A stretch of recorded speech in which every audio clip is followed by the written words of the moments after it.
Okay, we're going to go ahead and get started. If you could please take your seats. Thank you.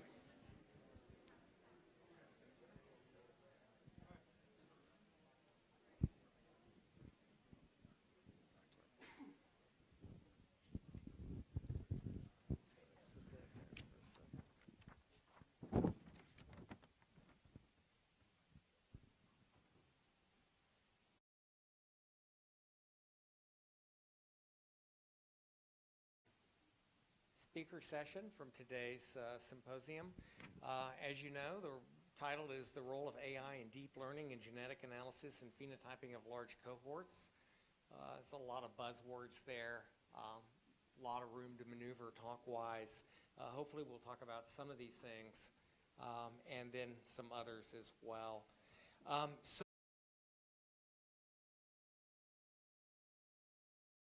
Shift to last.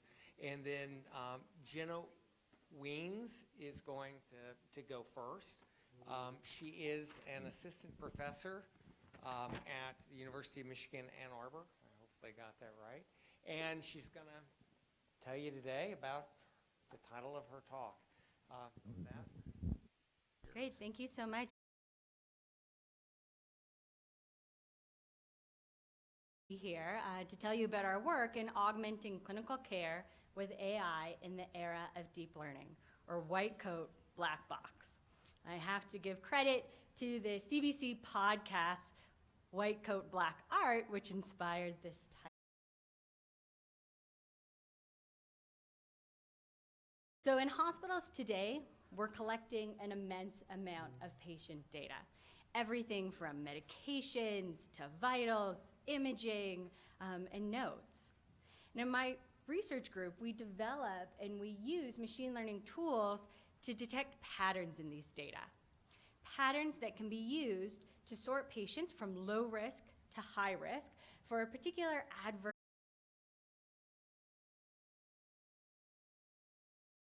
challenges that healthcare systems are facing today. These sorts of clinical decisions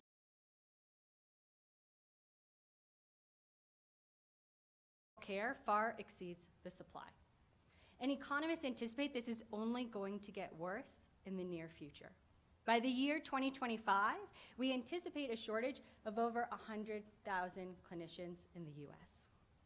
And this shortage exacerbates what is already a serious issue in the field, clinician burnout. At this point, the increasing computerization of the field is often cited as the problem rather than the solution. Clinicians are spending ever more time entering data about their patients, studying data about their patients, while still ignoring the vast majority of it. And this burnout, combined with a lack of tools to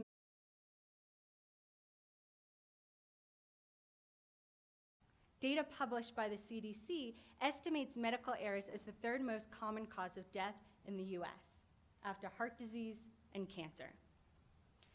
Now, all of these issues combined highlight an important need, but also an opportunity for AI and machine learning. So, for example, in our work, we have shown how machine learning tools can be used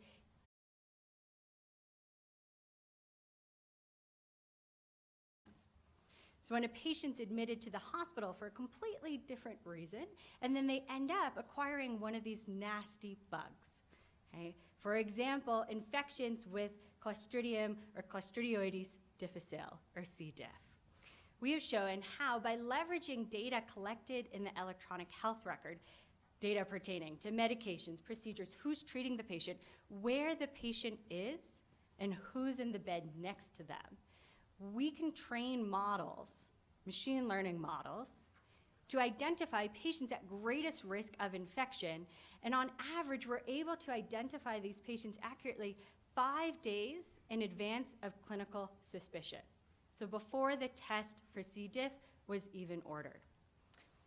Once deployed, such clinical decision support tools could be used to guide interventions, whether it's targeted environmental cleaning or even whom to test.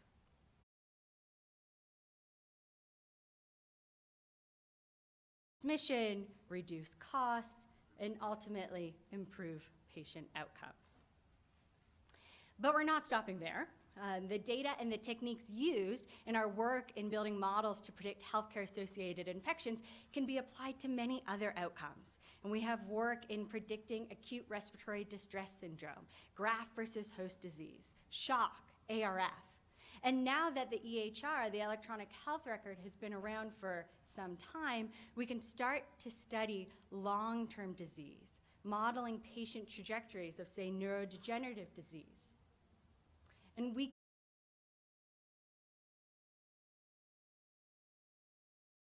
like a continuous glucose monitor or microbiome data to help shed light on how to manage chronic diseases like type 1 diabetes or cystic fibrosis. And I'd like to pause here and acknowledge all of our clinical collaborators that work with us on these projects. As promising as AI and machine learning and big data are, the work that we do would not be possible without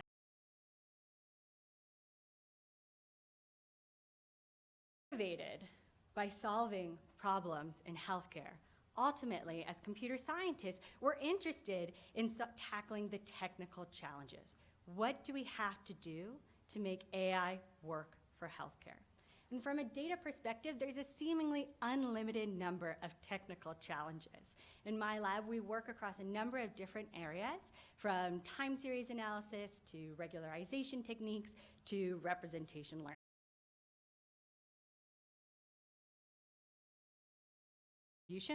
With a focus on representation learning. So, show of hands, how many of you have heard of deep learning? Okay, large number of hands went up. How many of you have heard of representation learning? 3, I can count on one hand. All right, great. So here's an outline for the remainder of my talk. I'm going to start by discussing how representation learning is related to deep learning. So we'll do a little bit of a tutorial. And then I'll move on to some of our technical contributions, diving in to details before I finally come back up with the big picture. All right, so what are representation learning and deep learning? So one of the first steps in applying machine learning to any data set is deciding how this toy example. How many cardiologists do we have in the room? Okay, a couple, great. Let's pretend for a second we're all cardiologists, and we want to train a model to automatically classify heartbeats. And so I've got 2 examples here, and I want to classify them as normal sinus rhythm beats versus ectopic beats. I have some labeled data, and I've got -1 representing a label for a normal sinus rhythm beat, and +1 representing the label of an ectopic beat. This is a PVC, or premature ventricular contraction. I also have a feature vector. Here I'm representing that feature vector as X. So I have a feature vector representing the top heartbeat and a feature vector X2 representing the bottom heartbeat.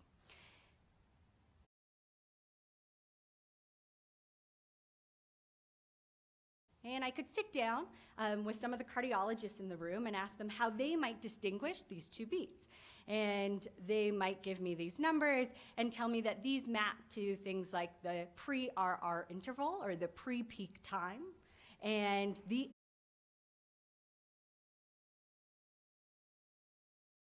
all of my heartbeats, and then I could plot them. So starting by plotting the normal sinus rhythm beat in this 2-dimensional space, and then moving on and plotting the ectopic beat in this 2-dimensional space. And I can continue to do this with more and more data until I've represented all of my data in a feature space. Given these labeled data, I can use any one of a number of different supervised learning techniques to learn a decision boundary, or a classifier, to then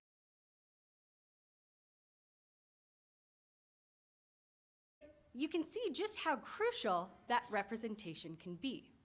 If I hadn't consulted with cardiologists, perhaps I would have chosen something like the width of the T wave and the start of the T wave. And now when I plot these data in the feature space, we see that it's become an inherently more difficult problem. So in the early days of AI and ML, and even now today, machine learning practitioners spend a ton of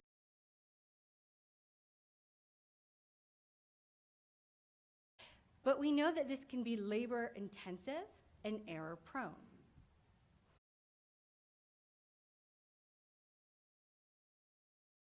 How to weight each feature, where that classifier lies in the feature space, but also how to represent the data. So in such settings, you might start with unprocessed data. So for example, here, suppose I just have the signal. So I have all the signal values. Okay? And instead of extracting things like pre-peak time, amplitude, I just feed in the signal values to my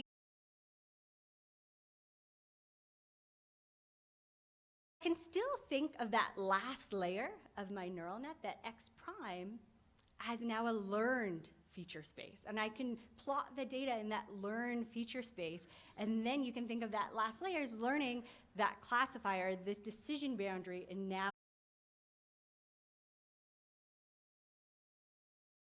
such approaches eliminate the need for this time-intensive feature engineering and form the foundation for the field that is known today as deep learning.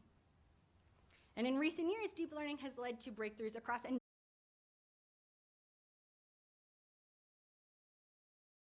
from recent advances.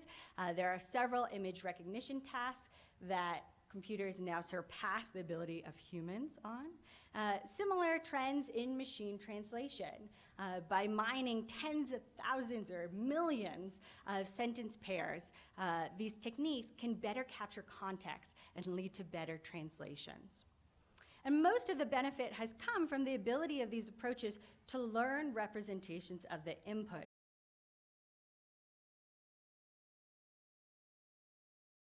Seen similar progress in healthcare. So using these techniques, researchers at Stanford have achieved dermatologist-level classification of skin cancer using ML, and others at MIT and MGH have built tools to successfully summarize pathology reports. And while the potential impact of machine learning in healthcare warrants genuine enthusiasm, its limited adoption to date suggests we still have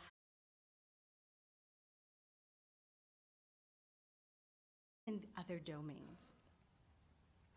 Compared to other domains that have benefited immensely from recent advances in machine learning, healthcare presents a number of additional challenges. So in addition to the increased risks and responsibilities that come with working with health data, there are unique technical challenges related to model interpretability and small sample size. In today's talk, I only have time to dive into the first one, interpretability, but in my group, we work on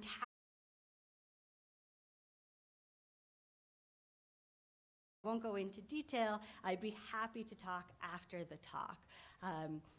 The idea that even if we had data on every single person on the planet,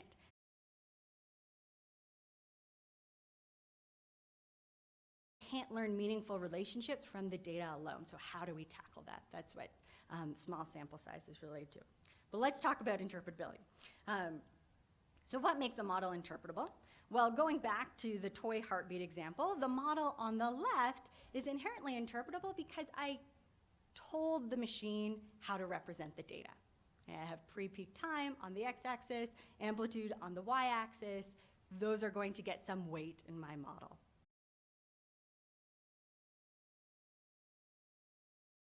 Being criticized as black boxes. They're inherently less interpretable, and precisely for the reason that makes them so attractive, right? They learn these representations of the data, but these learned representations can be difficult to interpret. It can be hard to tell what that last layer or any layer.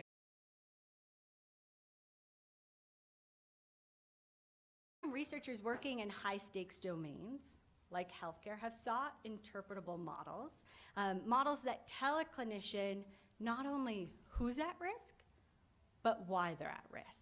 And arguably the simplest or most transparent interpretable models are these sorts of hand-engineered risk scores, like the TIMI risk score for non-ST elevation myocardial infarction. Here, a clinician can calculate the score very quickly. So each point, you get a point for each of these factors, and he or she can map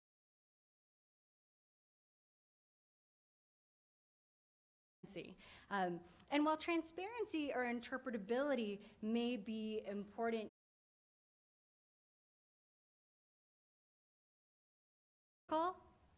to the developers, okay, to the machine learning practitioners who are training the model. So let me give you an example. Interpretability allows us to catch bugs, allows us to catch mistakes. So we have a project studying patients with acute respiratory failure. And the goal of this study was to predict outcomes. We started by trying to build a model to predict which patients were going to die during the current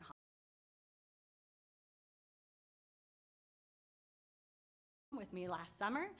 They were both CS students, CS undergrads, in addition to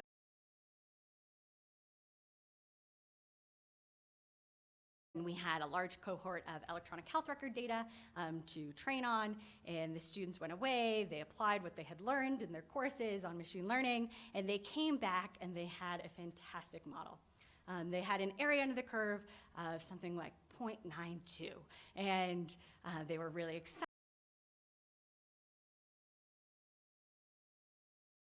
Was of results that were too good to be true. So I asked them to tell me what the model had learned.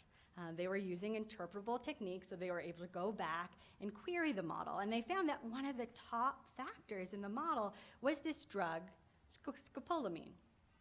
And being computer scientists, we turned to our clinical collaborator and we asked him,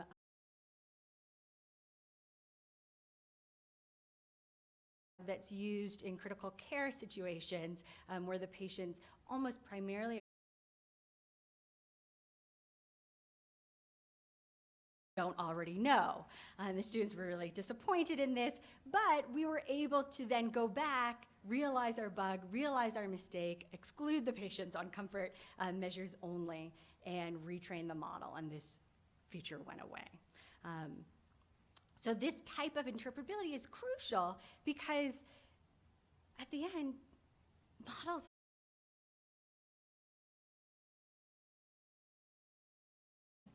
and this lack of common sense is not relegated to black box models. Okay? Interpretability is not sufficient. Even interpretable models can lack common sense. Let me give you another example. This lack of common sense can lead to really strange behavior that could go unnoticed. So let's suppose that we're training a model now to represent dogs or to classify dogs. We have images of dogs and we train a model.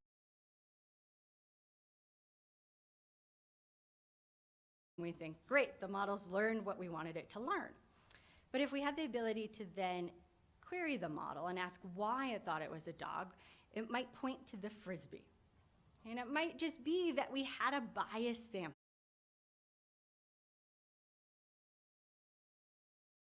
But if we didn't have that ability, this could go unnoticed for some time, and we might think that we've learned a very accurate model when in fact we haven't. And the same thing can happen in healthcare. So going back to our work in predicting infections with C. diff, oftentimes when I talk about this work, people want to know, well, what did the model learn? What were the most important factors? And I would show them tables like this. Okay, here I'm giving you the model coefficient. This is a linear model, so I can interpret it. I've got the model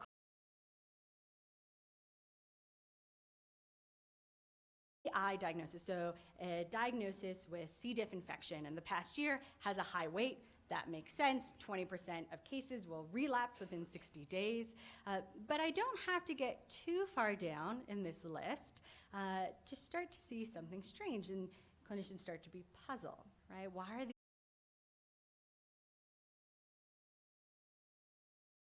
with another variable that has a known causal relationship with infection? And I start to have these discussions about collinearity and how we can't assign an association and a causation. But at the end of the day, there are known risk factors for C. diff. Right? So tell them to me, and we will find a way to incorporate them in the model. So we sought techniques that could incorporate known risk factors or common sense in the clinical domain into the model in such a way that it didn't bias the model, because we still want it to be data.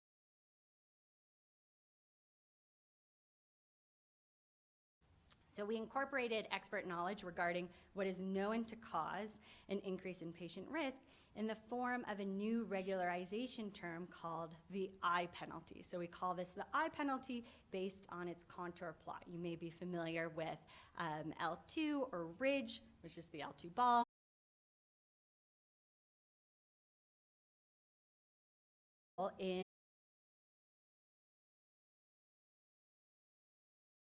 Indicates whether or not it has a known association with C. diff. So for example, the receipt of fluoroquinolones. You can go to the details in our paper, but at a high level, this regularization penalty favors a solution that is sparse in the set of unknown variables and dense in the set of known variables. So it's going to keep those variables that have a known relationship if they are important. Okay, so we don't want to keep them if the data says that they're actually not important. That would be biasing the model against the data. And applied to the task of predicting healthcare-associated infections with C. diff, we identified known risk factors based on the clinical literature, and we measured how often those known risk factors appeared near the top of our ranked list. So that's our average precision here. Average precision telling us how often those known factors are appearing near the top. And we compared to a model that's based on the expert features only. So we had over 200 known factors. We kept only those. That was our expert features only. And we see the average precision is trivially 1. It's very high. However, the discriminative performance or predictive performance of the model, the area under the curve, is significantly lower than a model that includes all available data. Okay, now we have a drop in average precision here, but compared to other regularization techniques like average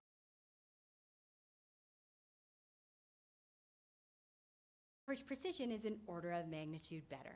And we believe this leads to not only more credible models when you're showing now the risk factors to your clinical collaborator, but also more robust models, since you're better off incorporating that variable that has a known relationship. And if you're interested in training models using the I penalty, you can go ahead and download our code. So to wrap up our discussion of interpretability, it's important to understand that it's neither necessary nor sufficient. So hopefully I've convinced you that it's not sufficient. In terms of not being necessary, many researchers have cited examples of black boxes that are already deployed in healthcare. For example, few clinicians know how a digital thermometer works,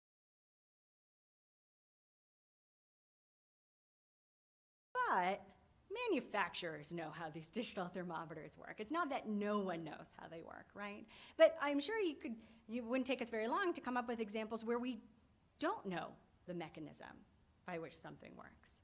But such treatments have been thoroughly vetted, right? Having gone through several stages of clinical trials.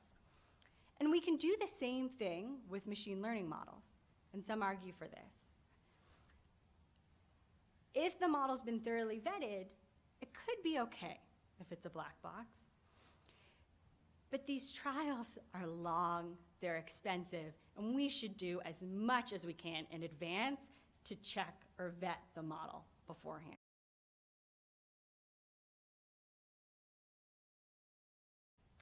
Okay, so this brings us back to the last part of the talk. We spent a considerable amount of time talking about some technical challenges and interpretability, but how close are we to really augmenting clinical care with machine learning? So let's return to the example from the beginning of the talk, this work on predicting healthcare-associated infections. And many of our projects are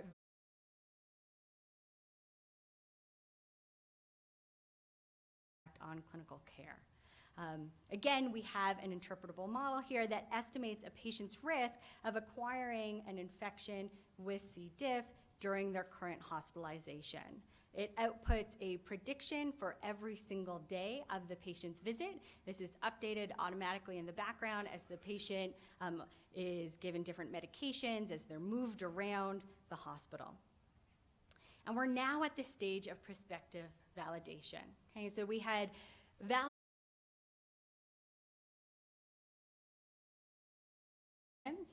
Now at Michigan, we have deployed the model, so it's running on daily streams of data as of March 1st. And we are testing it in silent mode, meaning that clinicians are not acting on these predictions. And this prospective validation is really important to vet the model once again. It serves two purposes. So first, I'd like to say that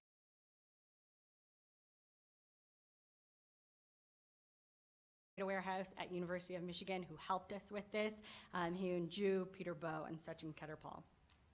So the prospective validation serves two purposes.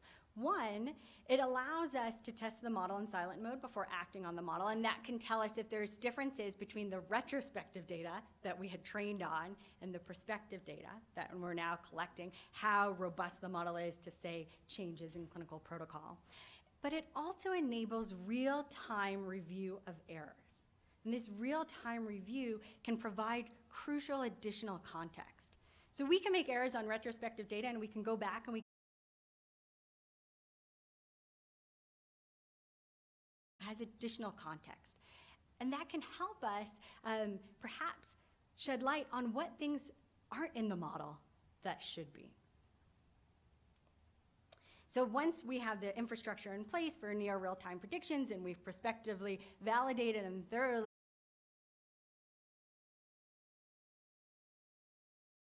on the model.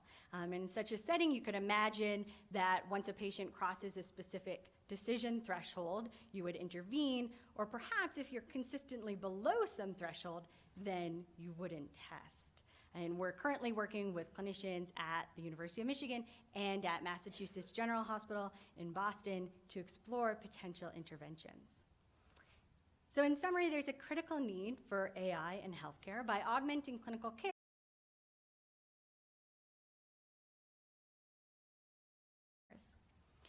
And it's critical that we start to build the necessary infrastructure to not just collect the data, but also test these models prospectively and run efficient clinical studies.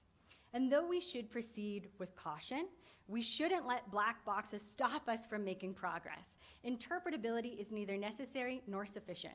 Black boxes might be okay if they've been thoroughly vetted in an environment that mimics the environment in which you will deploy the model. And even interpretable models can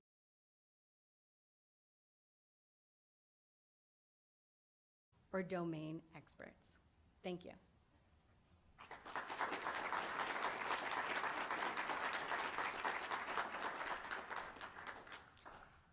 And I'd like to just plug our meeting, Machine Learning for Healthcare.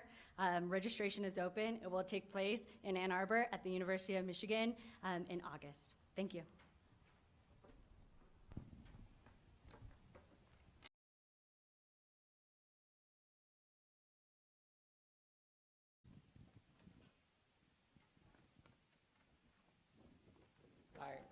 Our next speaker is in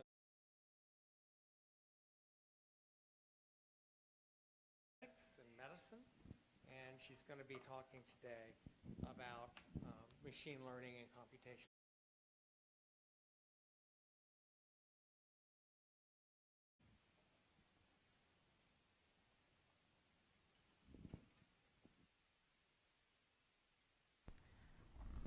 Okay, I'd like to start by thanking the organizers for inviting me. We're going to shift from clinical to molecular data.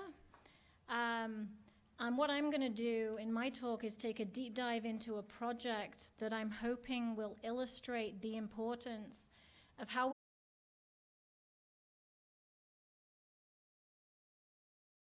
areas to make sure that when we're making discoveries, it can move across that because we're all talking the same language. And I also disclaimer, I have no answers to this.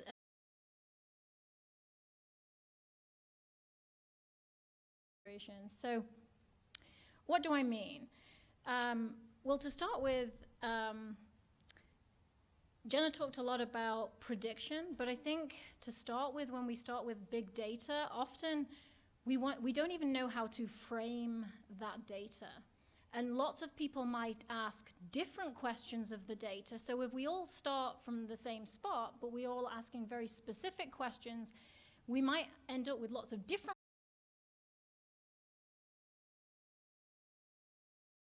domains, and then we can't talk to each other. So the idea was to try and find a platform that could be used for design of preclinical models to produce variables that you might be able to use in clinical trials, that I might be able to use in gene finding. I guess what I should say is the whole of this project really came from the fact I'm a statistical geneticist and genetic epidemiologist, and really my mission in life is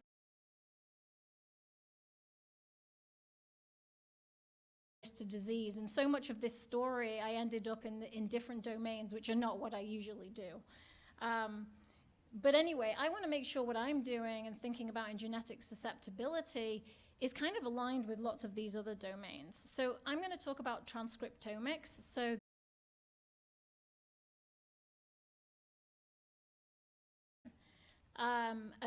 and I'm going to start by telling you essentially a success story in breast cancer and transcriptomics, where we use it for prognosis, and then how I've used what's kind of been known in gene discovery.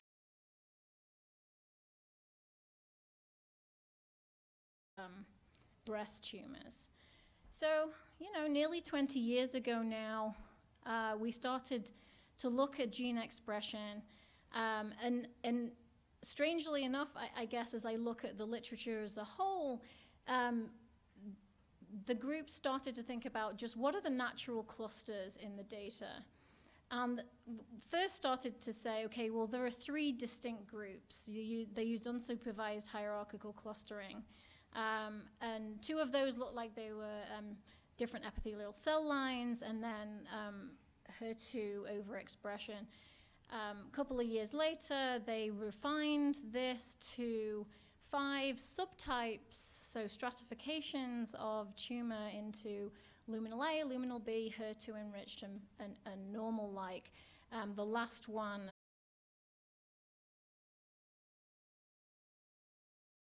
so really 4 different types of breast cancer.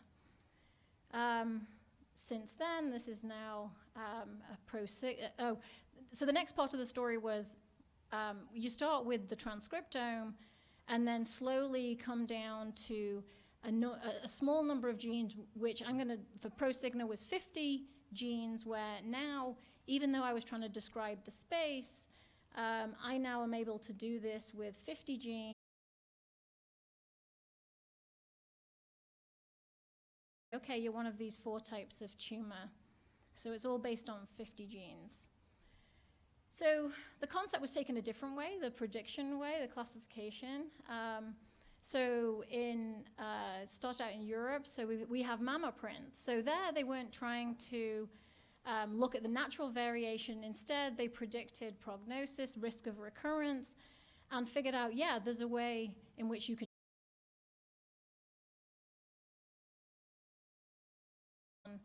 theirs is 70 genes that says you're high or low risk. Used more so in Europe, here in this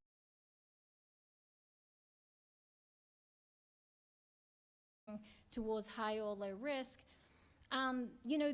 These were both useful because not only do they tell you something about prognosis,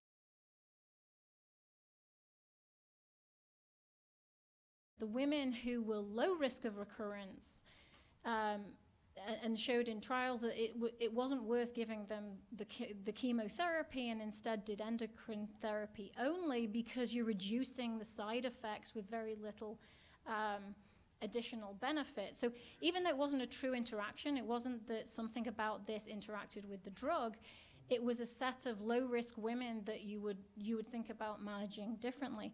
So I think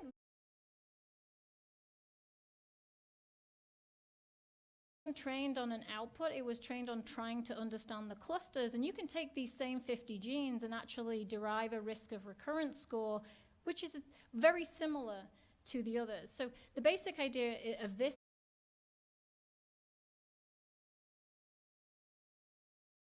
and come up with a way of framing it, maybe you can do you can all start from maybe a position where you can do some of the more supervised learning. So this, I think, is a success story, right? Prognosis, informative for treatment modality. Although I will note here, and I'll come back to it, is precision therapy elusive though, because there really isn't a way of predicting whether somebody will or will not respond to a therapy. Simply that you can find women whose prognosis is so good that you would do something different. So of course, I thought this was exciting, okay? I can use this for gene mapping. We found 4 different types. We stratified breast cancer into these 4 different types. And especially because basal-like, often triple-negative, BRCA1, I mean, there it is again. Maybe these other colors, maybe luminal-like, maybe they're all clustering in families, waiting for us to hone in.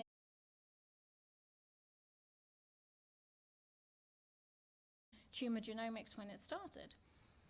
Okay, so intrinsic subtypes in Utah pedigrees. A very exciting project that we started. So the Utah Population Database, for those of you who don't know, and critical to my story,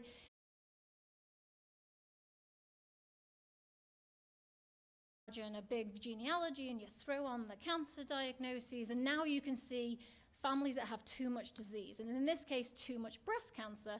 And then because we have such a rich story with BRCA1 and 2, we can also find those that haven't been explained by BRCA1 and 2. So I'm going to be talking now about pedigrees not explained. And then the study really was a strong collaboration between us at the U and Intermountain Healthcare.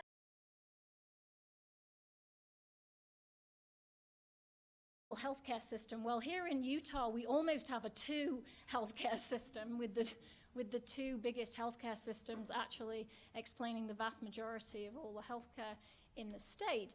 So we were able to find the pedigrees. We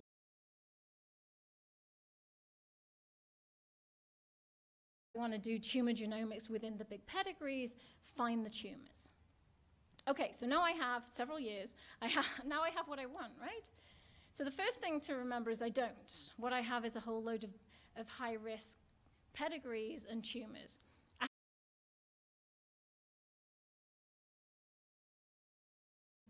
One of the directors of the Utah Cancer Registry, and also Phil Bernard, who was on the last slide, who's a pathologist who had actually worked with the Kaiser Permanente group to do tumor.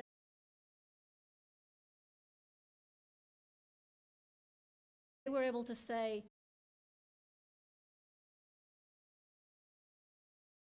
them will have luminal A, 21.6 are going to have luminal B, and then HER2 positive and basal-like disease. So this became what I was comparing to. So what am I looking for?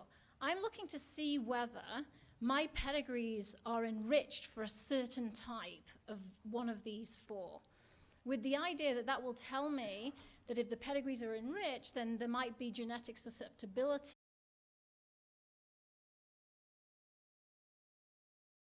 We ended up with 11 pedigrees that had at least 15 tumors in.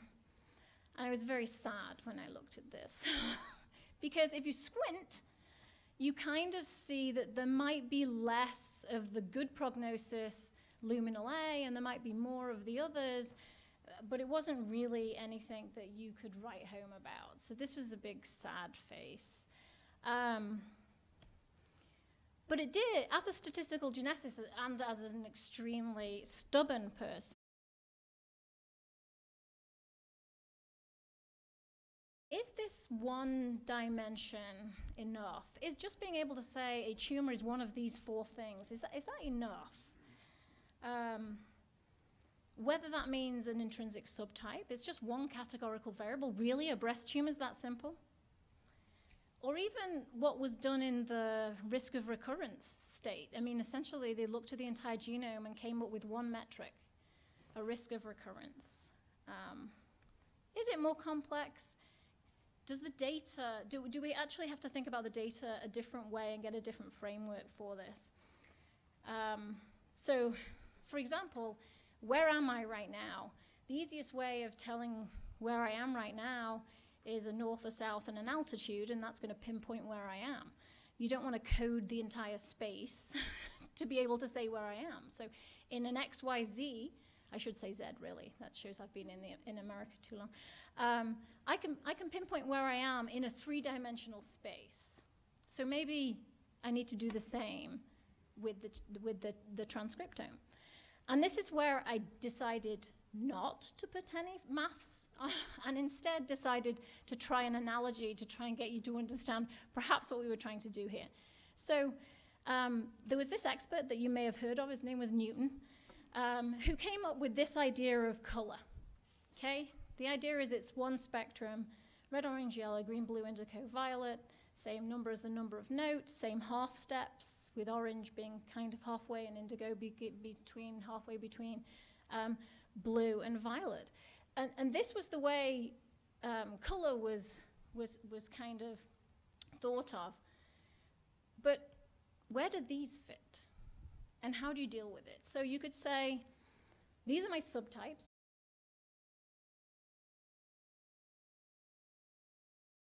Is it orange? What about teal? Kind of yellowy, greeny blue. Can it fit in this one spectrum of color?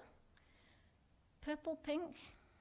Well, 300 years later, and you may all know this from looking in your printers, that we now have a system of color that's based on cyan, magenta, and yellow. So how does that work?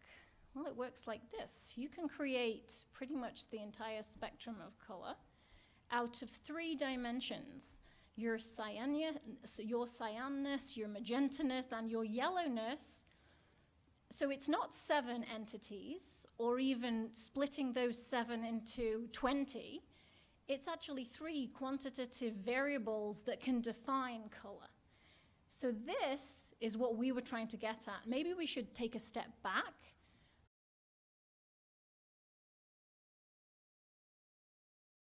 Question earlier about how much do you stratify? Well, maybe you don't. Maybe you just need to come up with variables that are assigned to everybody, and you have different values. Oh yes, and this was really just, this is what you do every day, right? You pick your color that you want, and you in your 3-dimensional system. Okay, so what we did is, again, we collaborated with our colleagues at Kaiser Permanente, and instead of just having a proportion that goes in each of these 4 categorical bins, we said, okay, let's look. This is based on only the 50 genes. We said, let's take those genes and let's try and use what's called a multidimensional reduction approach to try and figure out how we would represent those 50 genes.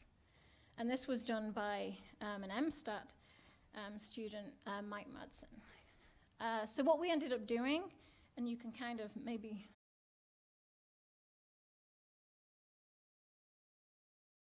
that you pull out can explain 30% of the variance of the 50 genes. And all the principal component is a linear combination of the gene expressions. So essentially you just have 50 coefficients for your 50 genes, and it's like a weighted average across all of those genes. You end up with a value, and it can explain 30% of my variance.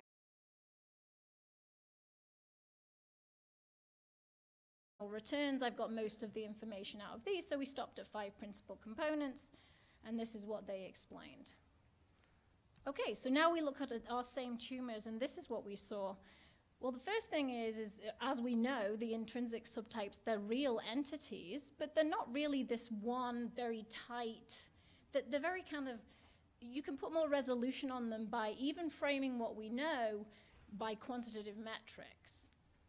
And they overlap a lot. But if you like that, and you'll also notice that this is only 3 of the 5 things, so 2 of the things we picked up are not even represented by the intrinsic subtypes that we know and think about. And just because we should always replicate it, we replicated it over RNA sequencing data, microarray data, different ethnicities, and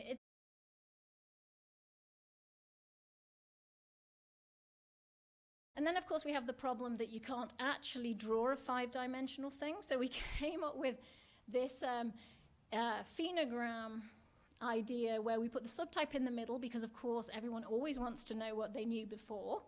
And then going clockwise around is what was their value for principal component 1, 2, 3, 4. And then what I've done is I've just kind of put those circle wheels on. And you can see that, for example, this is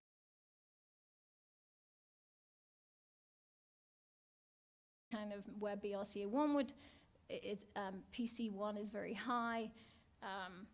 But okay, so I have numbers, and we want to understand, going back to something Jenna was saying, can we kind of put that in a foundation of what we already know? So yes, we tried to do that. So the first thing is PC1 that it pulled out is pretty much recurrence risk. So this is our PC1. I've colored it by the intrinsic subtypes so you can see what you would expect going from luminal A up to basal, and the risk of recurrence score. So PC1 is recurrence risk.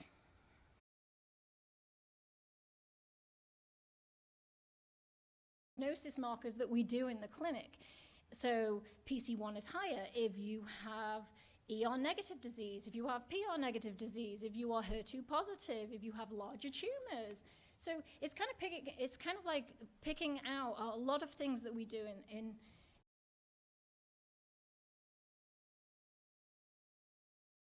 I wanted to put this in the pedigrees. They said, well, you need to look at this in a clinical trial. So we went to the HICAM group in Spain who had worked with Phil to do the PAM50 in their study. And what we did, this is actually both trial arms put together, so this is just showing the prognosis. And of course, we did the hazard ratios based on the quantitative metric, but I can't show you that in a Kaplan-Meier curve. So what I've got here is the four quartiles for PC1.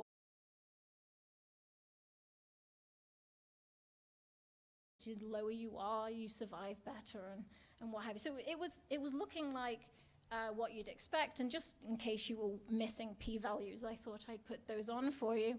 So we did the model, and we included all the principal components that we had derived, which of course were derived in Kaiser Permanente. They've not been derived in this. We just used the equations straight in this example. And in fact, if you go through and you allow it to pick the immunohistochemistry markers or ours, it will pick PC1, which maybe is because it's a very efficient way of pulling out all of those data. It also, you still get nodal status, you still get tumor size. An interesting PC5 comes out, which is component. That's how it associates with known clinical markers. Nothing. It's like, okay, so we need to do more work, but maybe this is something prognostic which is above and beyond what we're even using in the clinic. Okay, so of course it was a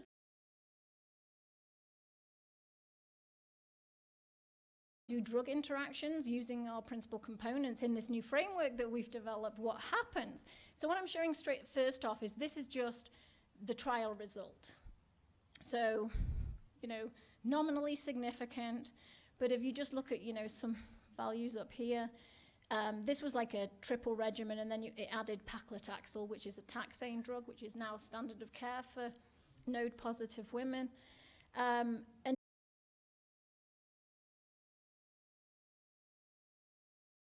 then what you have is survival of about 3 years. If they were given the paclitaxel, 80% of them survived 5 years. I know there are lots of different ways, but so you've got an addition of 2 years of being put on.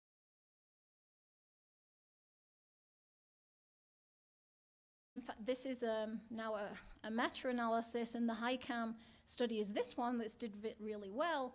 But over all of these women, nearly 15,000 in both arms, before we decided as a field, yes, this works, and now it's FDA approved, and now it's given.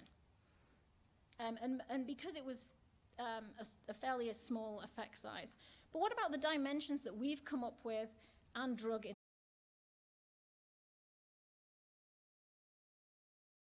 There's actually two, principal component 3 and 4. 3, we still don't really understand what it was. It looks like PC4 is growth factors. We actually had significant interactions. Something that I pointed out at the beginning is not able to be seen with the MammaPrint or the Oncotype DX, right? So what do we have? We looked at it, and the interaction is paclitaxel works, so it has a hazard ratio less than 1. But what happens?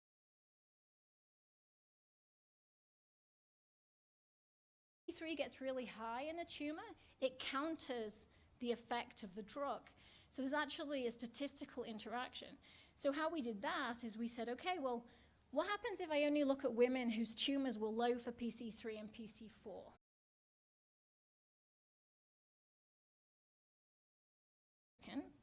And you see 4 years advantage, not 2. Okay? So now what you've, and it's a lot of women, okay? It's 56% of the women.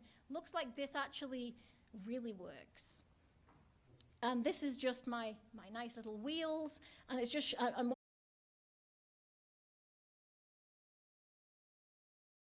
in PC3 and 4, which are these blues that you can see in kind of the lower left. But there are still women who are all 4 of the subtypes. So it's not just recapitulating a subtype.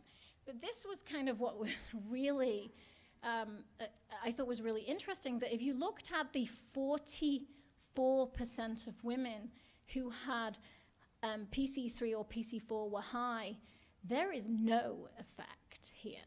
Now, of course, there's one thing, I'm not a clinical trialist, I don't do this in my day job. This was just me being interested in what our new metrics did somewhere else. But this is, to my mind, we should do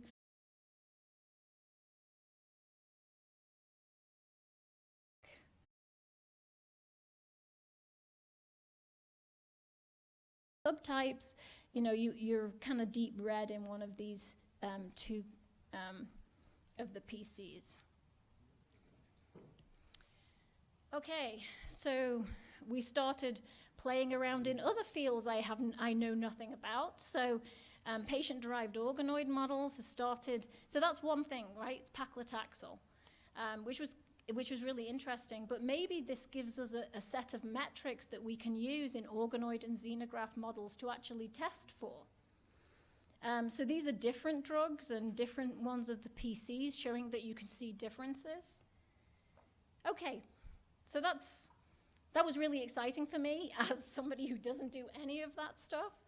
But of course, I was interested in, was there evidence for familial clustering? Because that's why I was in the game. And the answer was, yes, there is. The tumors in these non-BRCA2 high-risk pedigrees, they're very different in both PC3 and 5. So it had me smiley face. And potentially promising for gene mapping, and we've started moving through this now. This is one example. So these are the wonderful pedigrees that we deal with here in Utah. This is actually not even everyone who has breast cancer. This is just everyone who has breast cancer that we have a DNA sample for.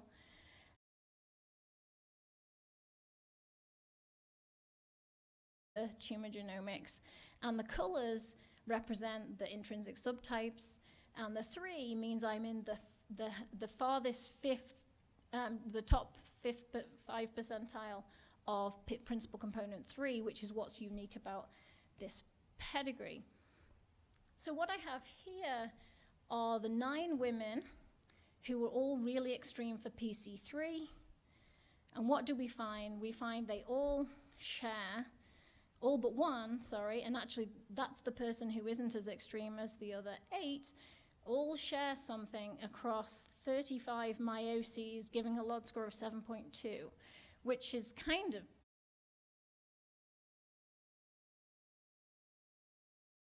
this has been something that I think has been really interesting to me, and this is just we then obviously we don't have tumors on everyone, so we started looking for haplotypes that other people in the pedigree have, and you can see it stacking up. And we have a nice candidate that we're working, actually this is something we're working with Intermountain on as well, starting to look like maybe it's in the promoter area of CNOT2, which is a global master regulator of DNA response. But I guess okay, and then maybe I'll finish off with polygenic risk. And this is actually a new pilot study that just got funded from the Utah Genome Project. Thank you, Lynn et al. So we thought, well, maybe the GWAS signals from the common SNPs, do those, I mean, we're saying they increase risk to breast cancer, but what does that mean?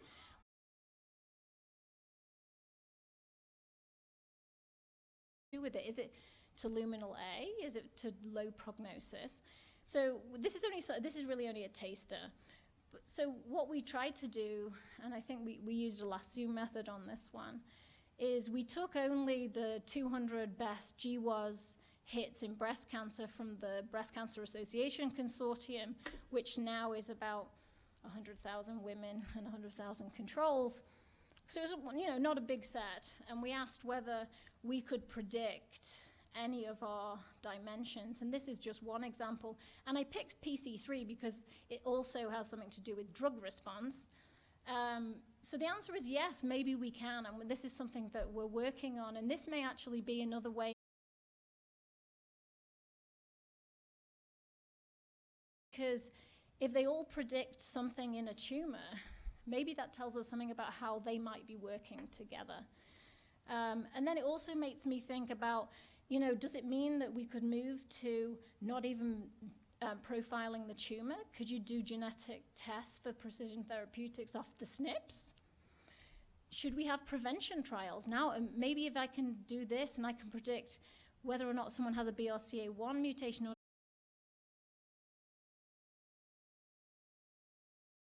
somebody I should be screening more often, because the breast cancer they're going to get is going to be one that's going to be tricky. So anyway, I'll wrap up by saying, we started thinking we knew how to deal with transcriptomics. We've been doing it for 20 years. And what we ended up thinking about is we really needed a different framework to think about this. And this is what we've come up with. There is no panacea. This may not be what's going to work elsewhere. And this is only in molecular data where we have, standardized metrics and how this goes into clinical care. The clinical databases I don't quite know. But within this new framework, we've added resolution. If you want to go a subtype approach, we can tell you a bit.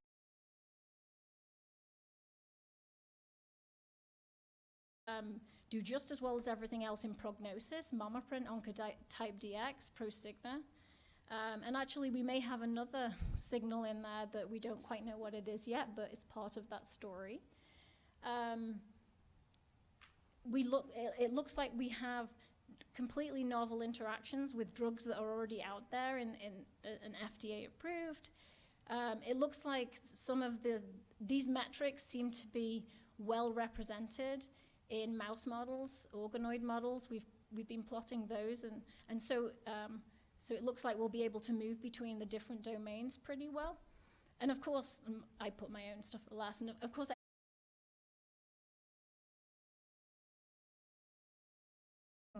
gene mapping, whether that be case control, case only, or large pedigrees, which of course we all love here.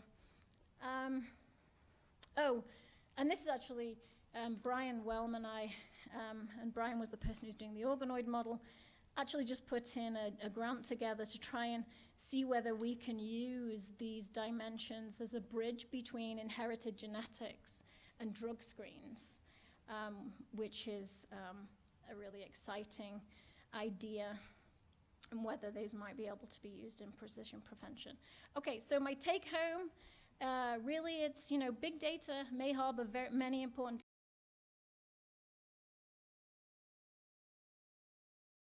the framework matters. And I will finish by thanking my many collaborators and your attention.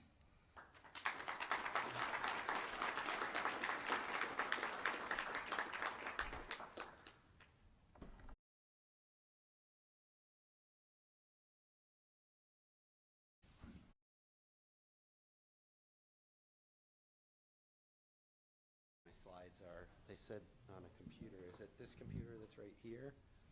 Okay, perfect. Mutkoski. You can just jam the T and the K together.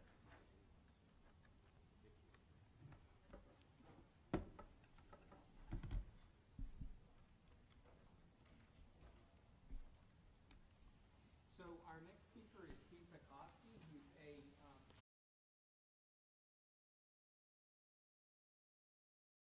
perspective on AI and some of the aspects that enable surround applying these technologies over time.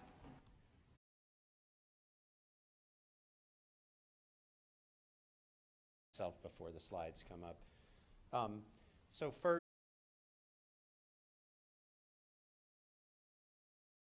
listen in on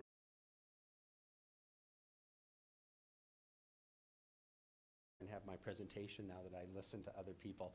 I have that sense of, wow, I actually do sort of can tie into these themes. So that's always a great.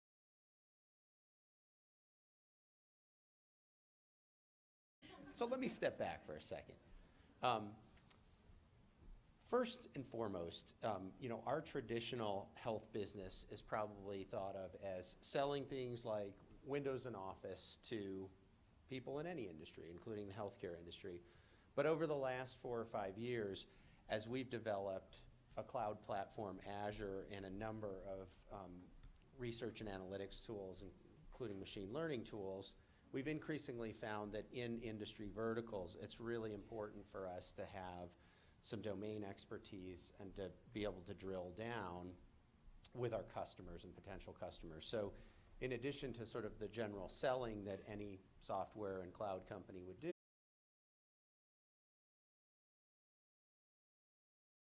we have a number of folks who are specifically focused.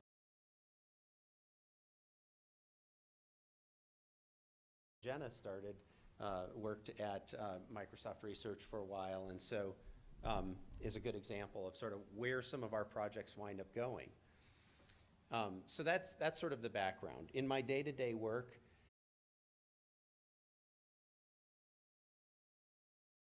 also with data scientists that we have on staff who are going out and engaging with customers in the life sciences industry segment, but also in payer-provider communities. And one of the big things that we have going on right now is discussions with these customers around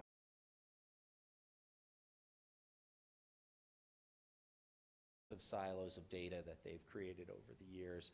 And so we get into some pretty deep discussions around machine learning, what our data scientists can do, what some of our folks in the research team can do as well. And so I'm here to share a few thoughts about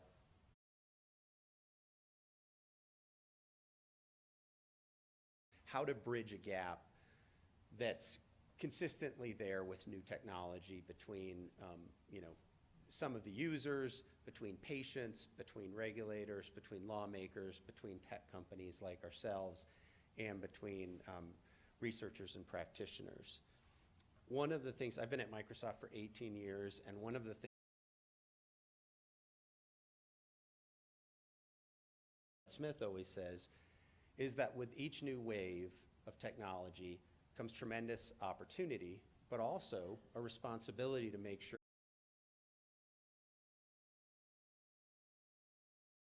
in a lot of government affairs, a lot of public policy work that is aimed at making sure that happens. We know that we have to have trust, especially now that we're a cloud provider. We're handling, we're holding, we're storing lots of data, lots of really sensitive data, not just in healthcare. We have government data.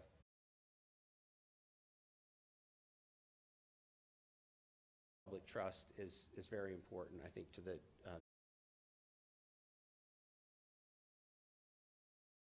we always do that right. I think particularly if you think about sort of the Silicon Valley mentality of moving fast and breaking things, I'm sometimes upset that I'm part of a community that takes an approach like that. And the example I use consistently as I talk to folks about the work that we have ahead of us in the healthcare sector is really to look at what's happened with autonomous vehicles. I think it's exactly the approach we need to be careful.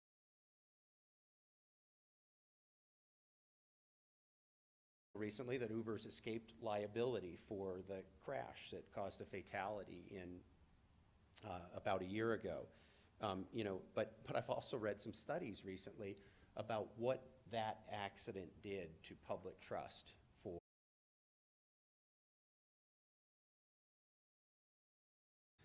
public confidence dropped from 64% to 49% among millennials who are, by and away supporters of that technology. And among older people, 80% are now afraid of riding in an autonomous.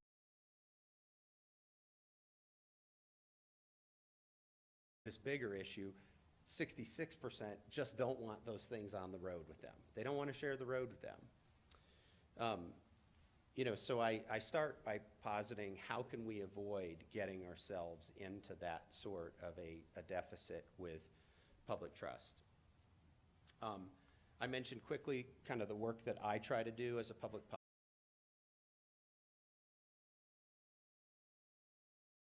patient on there when I talk to people. I think it's absolutely critical that we do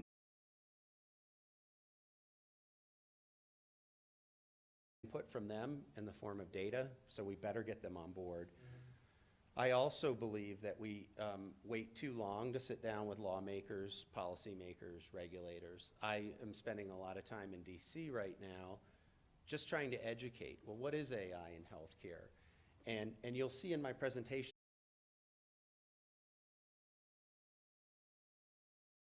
my family members send to me and ask me, to comment on. And so I have a couple of news searches set.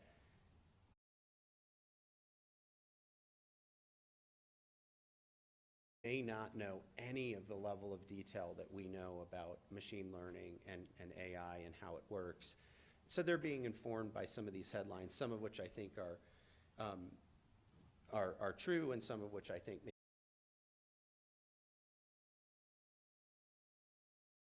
did this journey about a year ago with a couple of my colleagues.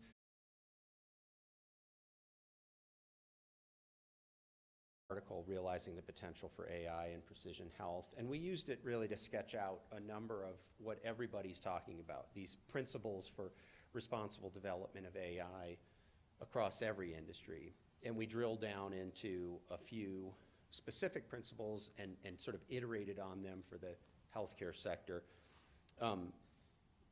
Today, I'm just going to talk quickly about three of them.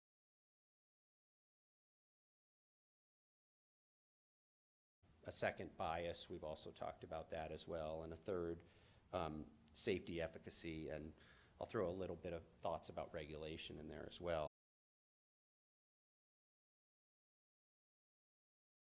With what I'd call sort of over-promising and the challenges, and sort of back to this notion of looking at the autonomous vehicle technologies and what people have done there. Because I think it's critical that we level set here. A key theme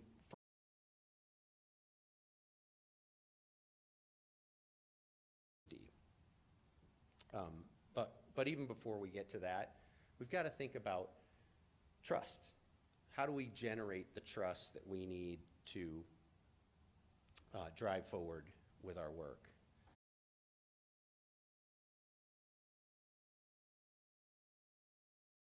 Person off the street who may not know a lot about the work that we're talking about here today might be hesitant, led astray, not entirely sure what the benefits of the technologies we're talking about are and how it's going to benefit them.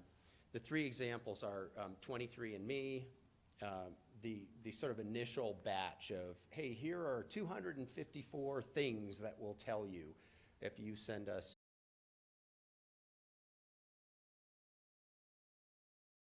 was met by the FDA with a, please cease marketing your diagnostic kit today, followed by several years later, a permission to market 10 of those original 250 something.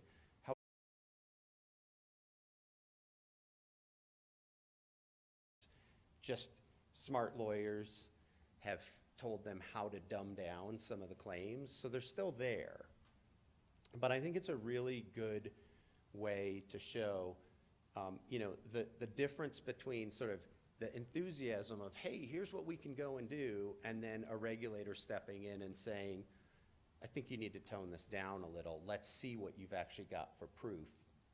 And I think it's instructive of what I'm seeing with a number of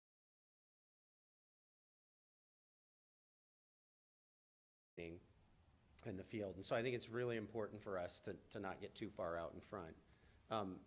Secondly, I love this article recently that was it was a CBC reporter who, she and her twin sister sent their DNA into, I think it was 5 different companies, and the ultimate analysis was that 99.6% of their genes were the same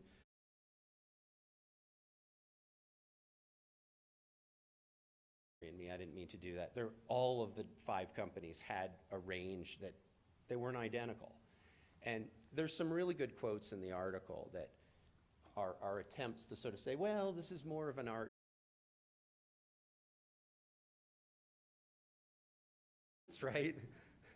And then lastly, I couldn't help on this one because it has a funny Microsoft connection to it, which is this 2020 Lifestyles is now you can actually get your 2020 Lifestyles program customized based on your genetic profile. And I was passing this.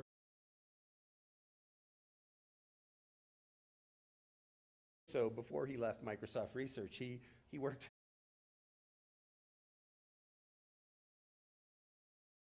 This route, and as far as I can tell, I can't find there's no information.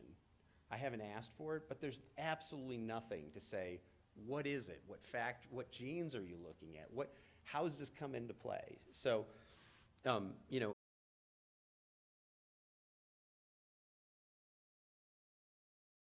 bad headlines like this. And I think it's dangerous for us to get too far along. I think this is out of Wired, right? So there's a little bit of bombast in it, right? But these are the things, when we sort of ask around in DC what people read, some of the policymakers and the influencers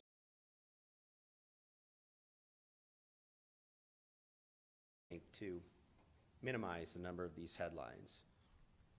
Let me talk quickly about genetic data and privacy.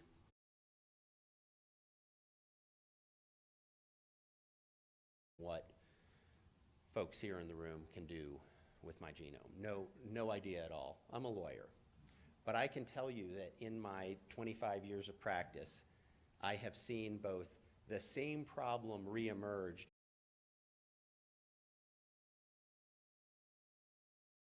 and looked at each other and said, when we were writing the law, why didn't we think about that? And one of the examples that I share with everyone is under 12 months ago, we all learned about how law enforcement had started to use genetic data and genealogy databases and all of these other public sources to go find the perpetrators of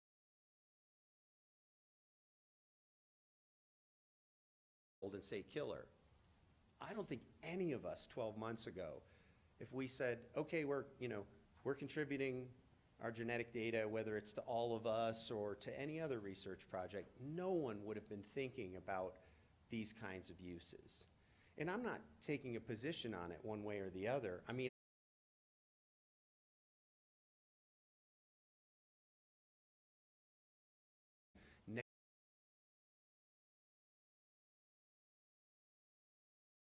this completely undermines the concept of notice and consent. We just will not know the things we need to ask today and the consent that we need to get. I'm a big advocate for notice and consent to control my privacy, particularly in the consumer setting. But I'm just not sure how well it's going to work here. There's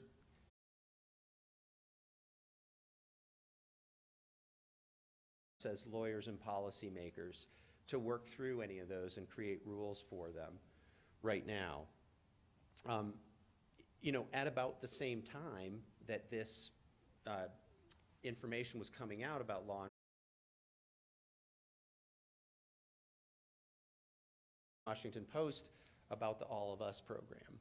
And it was sort of, it was I thought it was one of the best examples of somebody sort of picking up just breaking news about how genetic data was being used and raising an issue and saying, how will this impact public trust of this program? And have we thought through what the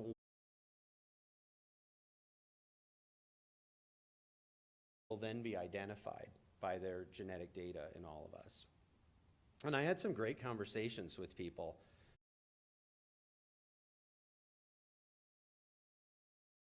About this. Go look at the 21st Century Cures Act, and there's a certificate of confidentiality provision in there. We've thought this through.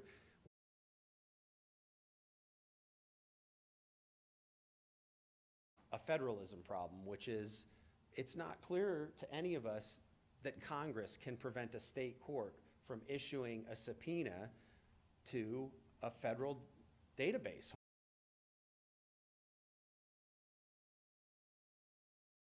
State courts are totally separate. They have their power for subpoenas. Secondly, the way in which this provision was written was very much like, a person cannot go and get that genetic data and use it against someone, or use it to their advantage.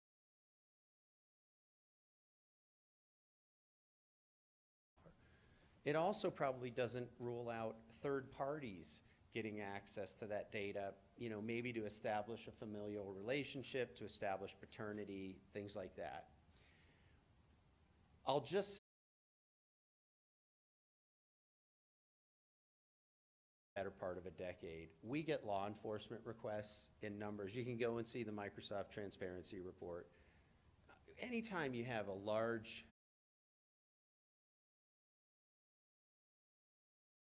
going to be a honeypot for litigants and law enforcement requests. And I think this is something that we haven't thought through well enough.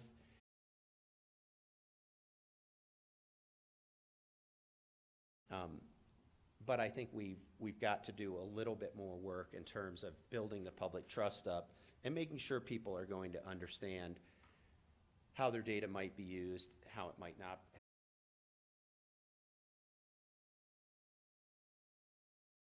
Genetic discrimination. It's another area where I think many people think, oh, great minds have been thinking about this, and we've got this all nailed down, and there are genetic discrimination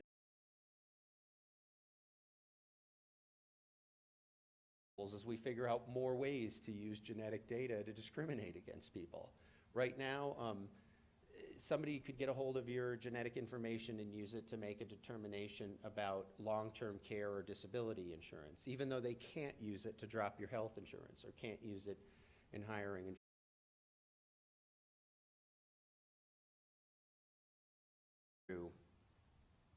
Over time.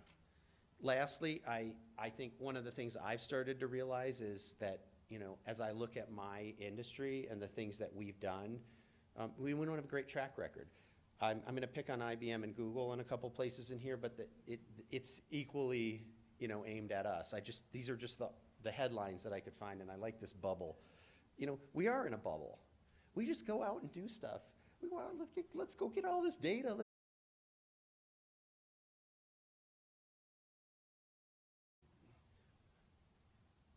Was there really consent? Oh yes, it's Creative Commons.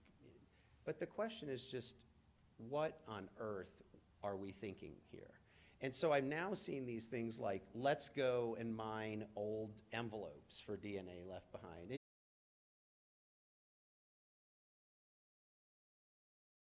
Your house, there are so many places where genetic data can be captured, and under the law, it's discarded. You don't have any rights to it anymore. And so these are things like we have no capability to really see how far this could go. And I think we're getting a little ahead of ourselves. So just on this point, I don't want people to think I'm not for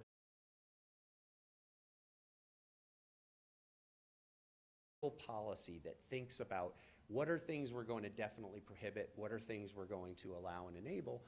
We're going to lose everybody's trust, and these projects simply aren't going to work out. One of the stories that someone told me a few years ago when I first started working on healthcare was the story of Henrietta Lacks. I use it as that just to reinforce this notion of what does informed consent really mean.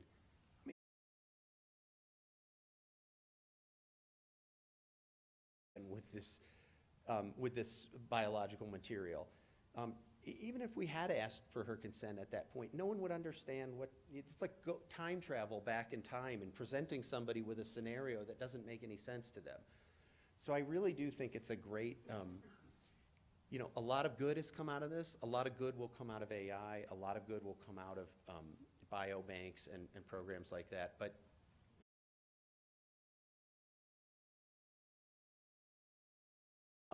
talk quickly about bias. It's been discussed here. There's sort of two angles of bias I like to talk about. One is just bias in data, and I think it's the other.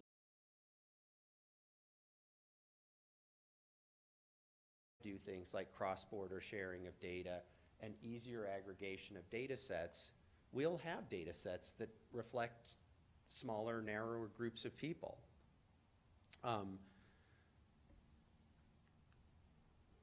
And so I think, you know, it's part of why I really advocate. I don't want to dwell on the stories, you know, or Google or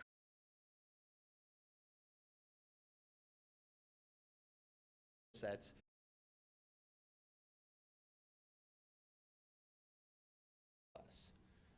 There's a second side to bias that I'm starting to see as well.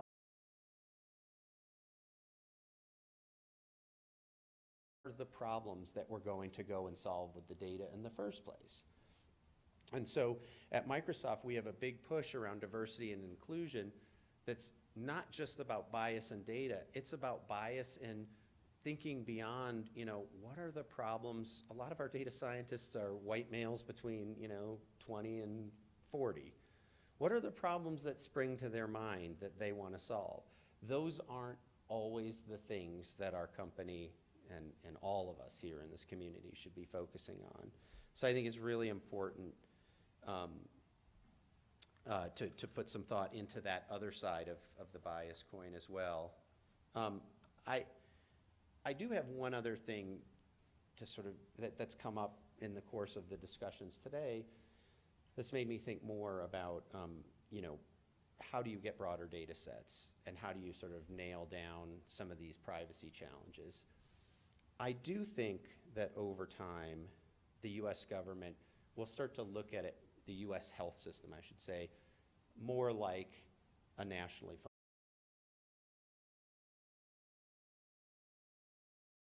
funded CMS. And, you know, we pay 55% of the healthcare dollars already. It's not as if we are an entirely private healthcare system. It's true that we don't have the sort of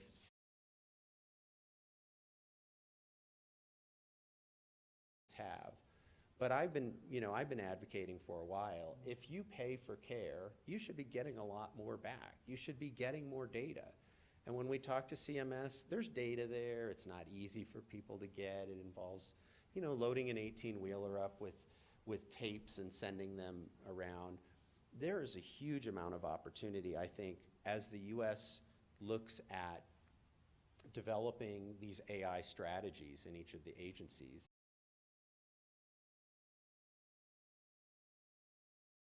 Opportunity for us to rethink some of these things, put some radical new ideas on the table around how, you know, how we can sort of broker a deal between society and those who, you know, the government paying for health.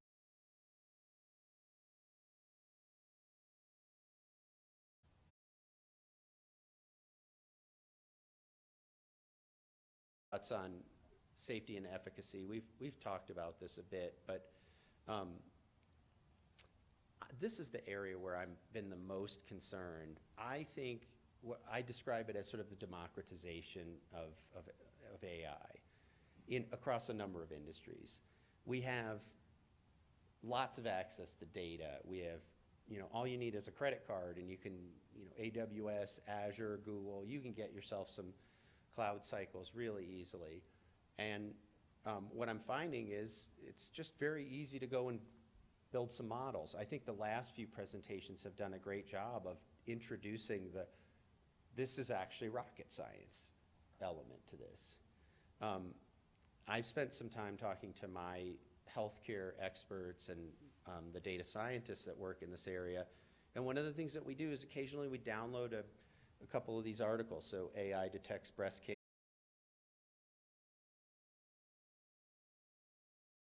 Smart as a pathologist.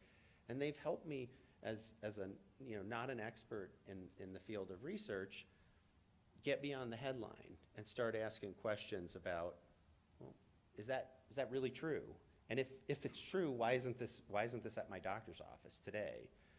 And there's a really good article that came out recently in the AMA Journal of Ethics that I've just got a screenshot of it here. I'll give you the gist of it. Basically, it was asking, hey, at the Google Brain site, you can download a model that will basically detect if there's cancerous cells present in an image. And these people were asked by the board of editors to write an article that was literally like, how would you decide today whether you can deploy that in a clinical setting? And so they went through, basically what was written in the blog on the Google Brain site, and is that enough for me to determine whether or not I would deploy this? And it's actually a really nicely written article in that I think it's more respectful of the problem here than anything else I've written. But what they kind of came back with was, they said, let's look at the numbers here. The human baseline that's listed in the blog announcing this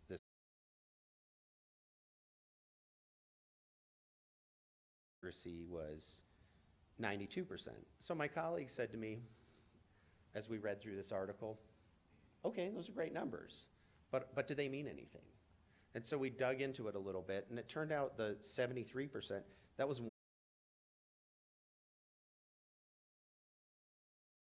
we don't know if this is the best person or the worst person, or whether I would potentially do better.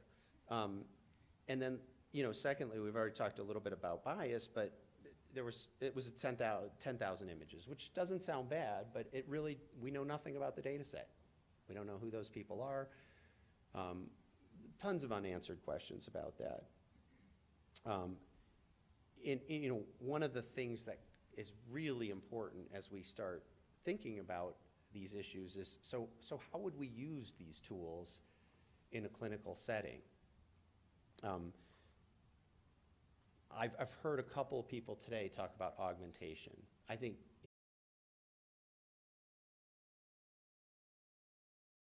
it's important that we start thinking about these tools, designing them and validating them so that at least initially, these tools are about helping augment delivery of care, diagnosis, treatment, et cetera, as opposed to fully taking over a function from a doctor.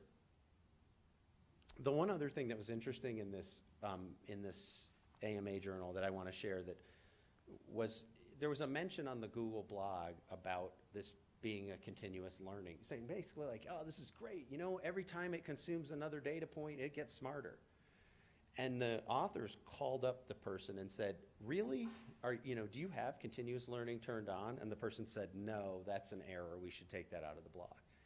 And that has been another one of my big lessons in working on sort of issues around validation and safety and efficacy.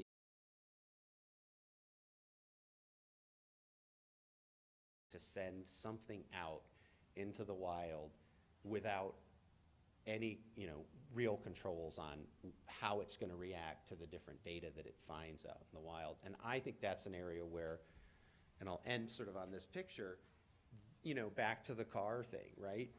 I hear people talk about putting a continuous learning, whether it's a radiology tool, a cancer detection tool. I think these are absolutely critical discussions for us to have about, using locked AI versus continuous learning. And I'll just end on that by saying, I think we have a tremendous opportunity ahead of us. And I look forward to working with folks from all sectors and all walks, all different stakeholders, to try to work through some of these issues. And thank you very much.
Hi, can everyone hear me all right?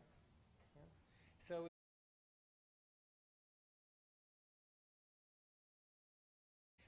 So we've heard a lot today about AI, both how it's being applied and also its societal implications. I'm going to talk mostly in my talk about sort of the prelude to those kinds of activities, which is more about content creation or readying our own EHR records for machine learning, particularly in the context of phenotypes in the Utah Genome Project. So I am co-director of the USTAR Center for Genetic Discovery. We're a large group located here at the university, and our unifying principle is basically software for better health care.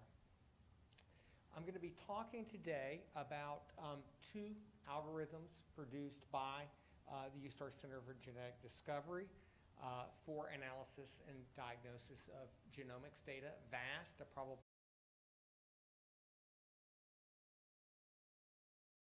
called a belief network that integrates phenotype data with genome sequences. These tools have been adopted by a company called Fabric Genomics, which has launched a widely used genomics diagnosis suite of tools around them. And by way of disclosure, I am on the SAB and am a paid consultant from Fabric. With that aside, coming back to our regularly scheduled programming here, as many of you are no doubt aware, medicine abounds with controlled vocabularies. They're used widely to describe just about every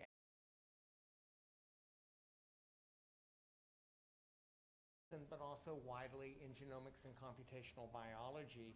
In medicine, we think about things like SNOMED, ICD, LOINC. In computational biology, things like the gene ontology, the sequence ontology, etc. Now, what you may be a little less cognizant of is the difference between controlled vocabularies and ontologies. They're very similar concepts, but for today, understanding the difference is rather crucial. Controlled vocabularies are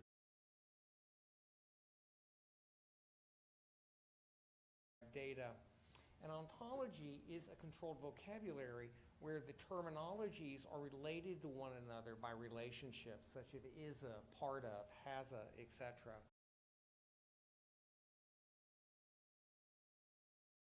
Like that shown on the left, that might be organized in an ontology of is-a relationships between them that allows me to basically reason over the data and conclude things like, for example, a BMP is a TGF-beta family growth factor, and EGF is also a growth factor, but EGF is not a TGF-beta growth factor. And these sort of simple reasoning that are trivial for any human to carry out are very much enabled by these relationships.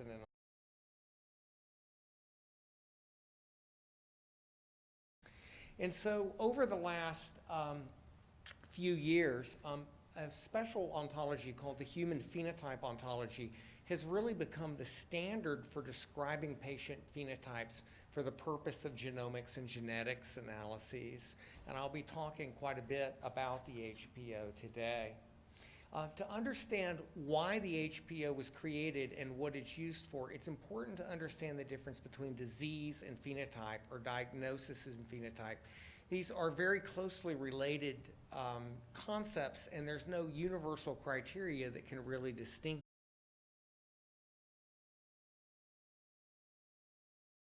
diagnosis or disease such as influenza infection, and it's clear that that term is easily distinguished from the phenotype of having an influenza infection, such as having fever, respiratory distress, and joint inflammation. Sometimes the word to describe a diagnosis is also a word to describe a phenotype or a symptom of a disease, such as headache.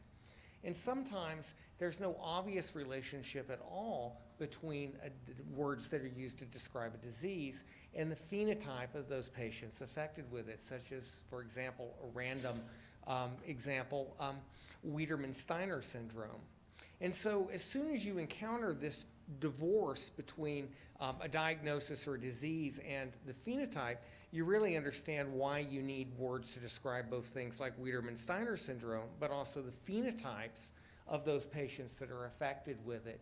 And so for this syndrome, you can see from this brief description drawn from OMIM that the syndrome is characterized by a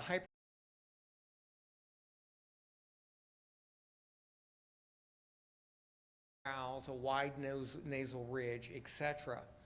All of these things here are obviously describing the phenotypes of people affected with the disease that is Wiedemann-Steiner syndrome.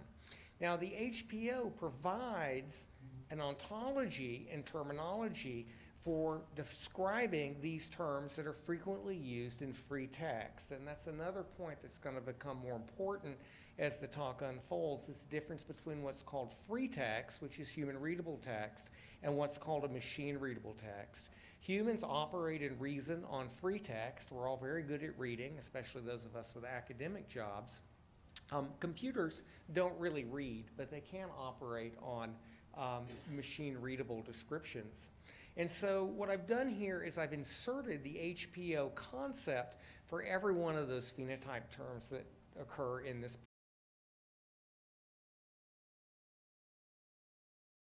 rich. It offers a fine granularity for describing phenotypes.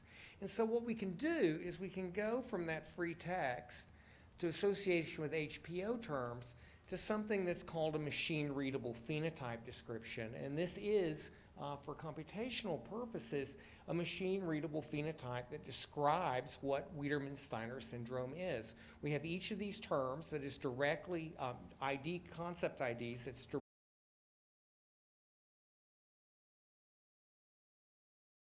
but we also have in the ontology all of the relationships between them to reason over as well. To go one step further, the human phenotype ontology for a number of years has also been highly focused on associating genes with phenotype concepts. And this is a very sort of nebulous and murky activity. Sometimes it's simple to associate a disease and a gene, such as, say, BRCA2 and breast cancer. Other times it's more difficult. For example, CF associated with, say, recurrent pneumonia and pancreatitis. But for other things like schizophrenia, mental illness, for example, having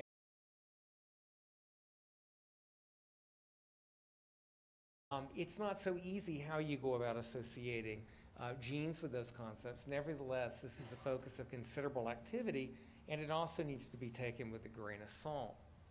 Now, what this gives you at the end for any machine-readable human phenotype is this very strange thing to try to compute over, and I've shown a little fraction of the HPO here, of controlled vocabulary terms that describe parts of the body, patient phenotypes, etc., with genes associated with them.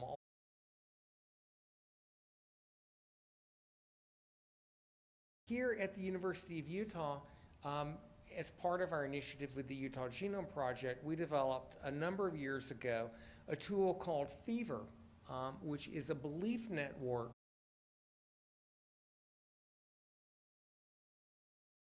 that a gene might be involved or damaged in a patient with a genetic disease given their HPO phenotype description. Now, for reasons of time, I'm not going to really go into the details of how this works, but the idea is pretty straightforward. Fever provides us with means to take a machine-readable phenotype description, combine it with an analysis of a genome,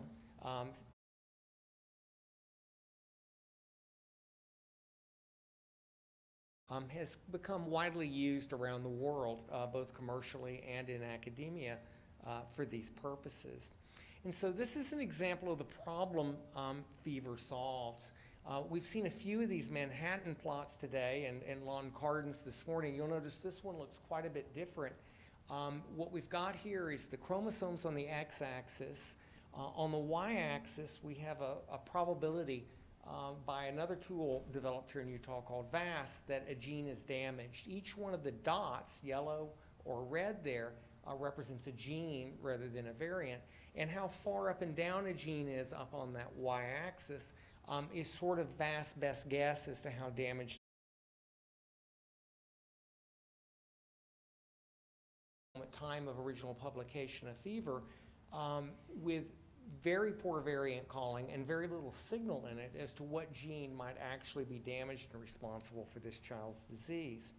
But when we take this data and we add it to fever together with a single phenotype description of that child, intrahepatic cholestasis, we see something quite remarkable, that the addition of the phenotype data is sufficient to alter those data in a very defined way, such that now a single best candidate gene emerges as potentially damaged and responsible for that child's disease. And that gene, ABCB11, it was indeed responsible, damaged in that child, and responsible for liver disease. Now, there are a lot of advantages to this approach of machine-readable phenotypes and leveraging the HPO. The first is that we're able to analyze a patient's genome sequence in the absence of a candidate gene list. There are many gene lists floating around where people have gone through and tried to get genes and say, these are the genes associated with, say, congenital heart disease. The problem is that assembling those lists is arbitrary. There's no way to say, well, this is a really important gene for congenital heart disease. This one's marginally involved with it, et cetera.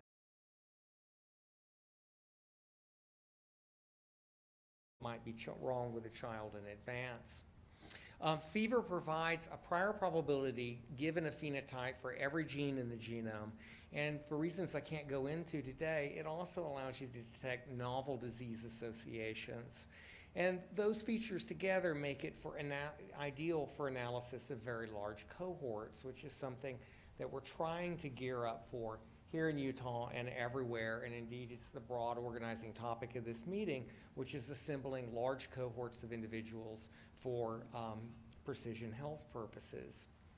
The University of Utah is blessed by a really powerful big data resource. It's Enterprise Data Warehouse, which is a real-time repository of just about anything that goes on with a patient in our healthcare network. Every prescription, diagnosis, procedure, updated nightly. It's also big data. There's about 3.7 million individuals in there, almost 58 million visits. The mean visits per person is about 16, and it's about 14 years of longitudinal data.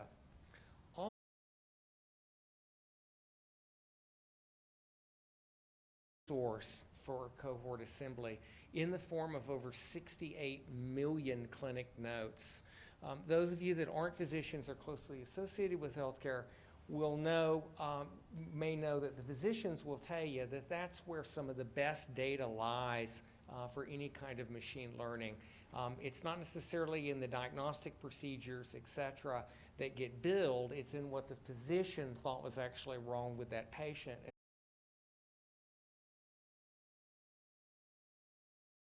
Data are very much in the form of free text, and as I said before, people are good at reasoning from free text, but machines aren't.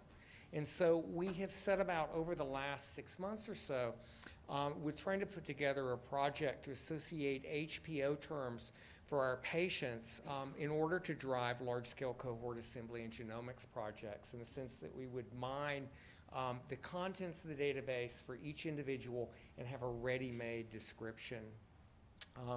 And so to do that, we would need what's called an NLP layer, or a natural language processing layer, that would take those clinic votes, convert them to HPO terms, and then we would be able to combine them with genome sequences for our genetics diagnosis and discovery. Now, there are a lot of NLP tools out there. Amazon has a big one that does all kinds of things, but that doesn't make it perfect for every application. Big problem with Amazon here is that they charge a penny for every 100 characters of free text. Given the scale of the EDW, that would cost out to a little over $13.6 million. So we probably won't be using that for this project unless Will is feeling especially beneficent. Another problem is that it doesn't deal with HPO terms. There is a commercial tool out there called CliniThink that's widely used for this. And this tool can basically be fed automatically free text document in the sense of precision of a clinic note, and automatically identify and attach HPO terms to that patient's medical history. We recently did a run-through, about 42,000 documents as a test. We were able to process all of those documents to HPO terms in about 50 minutes, suggesting that it would take only about 6 hours on a relatively small computer to process every clinic note in the EDW. The idea being simply to take all of that data, pass it through either that NLP tool or some other, generate those structured HPO descriptions, and thus have an HPO prescription for every patient. Now, why do this? I just want to finish the next minute or two with an example from a recent collaborative project between the university and Janssen Pharmaceuticals, coordinated by Steve Bonsack and Steve Guthrie, for juvenile idiopathic rheumatoid arthritis.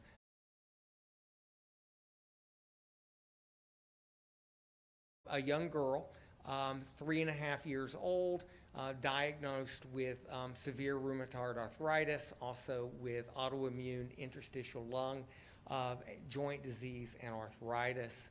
A simple HPO description of this patient is those two simple terms right there. And this is a Manhattan plot for analyzing her genome in the context of also her parents to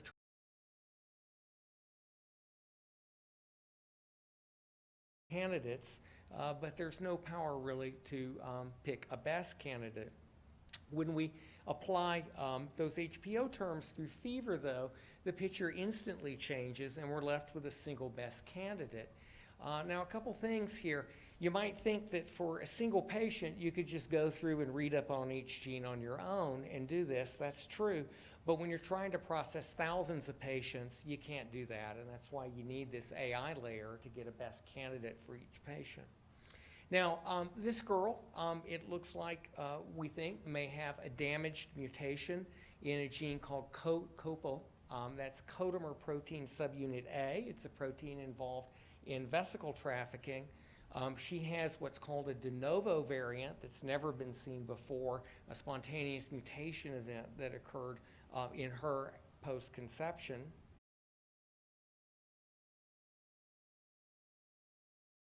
In 2015, and in that sense, you can see first off that its phenotype for patients affected with it is a very good match to this little girl, but also it's a good example of the changes that these sort of large-scale genomics and AI are bringing to the medical system, where all of these hundreds of new, very rare genetic syndromes are being identified around the planet, and then increasingly made possible as well by the internet. It's possible for these patients to find one another, and laboratories across the world are gearing up to specialize in these diagnosis, treatment, and perhaps discovering new treatments for these rare new syndromes. This is a lab at UCSF that specializes in COPA syndrome. The University of Utah has also begun its own project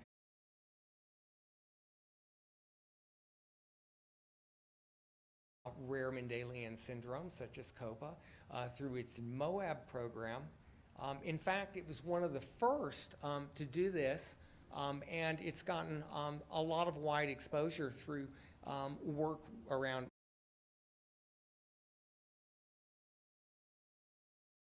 Y1 deficiency and looking for possible new treatments by studying the equivalent mutation in fruit flies. And with that, just finish up, acknowledge a few of the people involved here, and I guess being done, we can move on with our panel discussion. Thanks.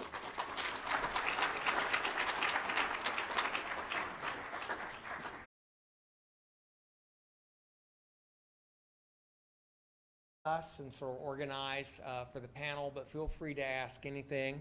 And with that, I guess we'll move on and have a seat up here.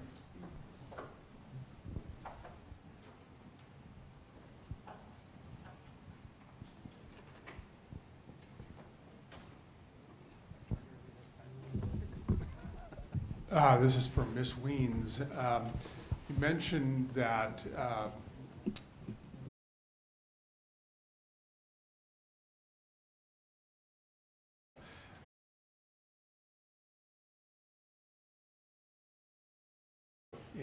in healthcare, or in the population, how many of those diagnostic errors were determined prospectively and concurrently, meaning that the outcome of the situation was not known and it was determined at the time that it was done that it was an error? That's a good question. Is this on? Yes. Yeah, so your question is, how did the CDC calculate those statistics? And my honest answer is, I don't know. I'm most familiar with the errors associated with healthcare-associated infections, and there, a large fraction is believed to be preventable. That if we had known soon enough or far enough in advance, for example, 5 days in advance of clinical suspicion, you could do something that could actually change.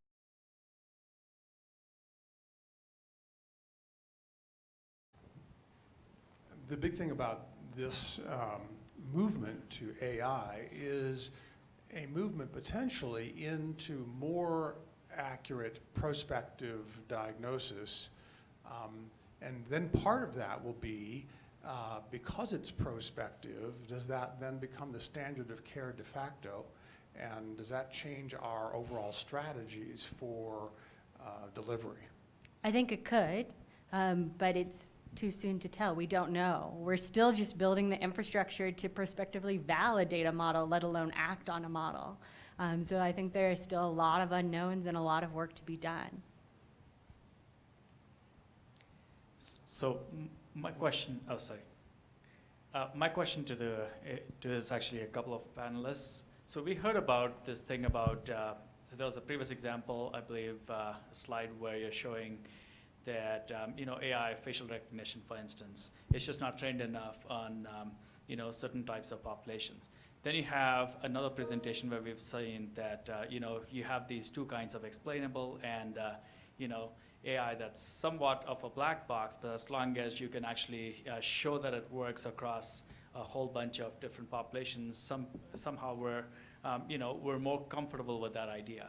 If you combine these two things and say, okay, we've tried this in multiple places, knowing what we already know about the origin of the disparities with regard to minority populations or specific disease cohorts or what have you, do you think you risk the same, running into the same sort of problems that you have with those self-driving cars when you're just setting this AI loose on these populations, whereas all these different validations, let's just say you've done this thing at 5 different places and you've not sampled enough of people who say look like me, are you now creating more dangerous situations by deploying these kinds of AI when I could be a patient?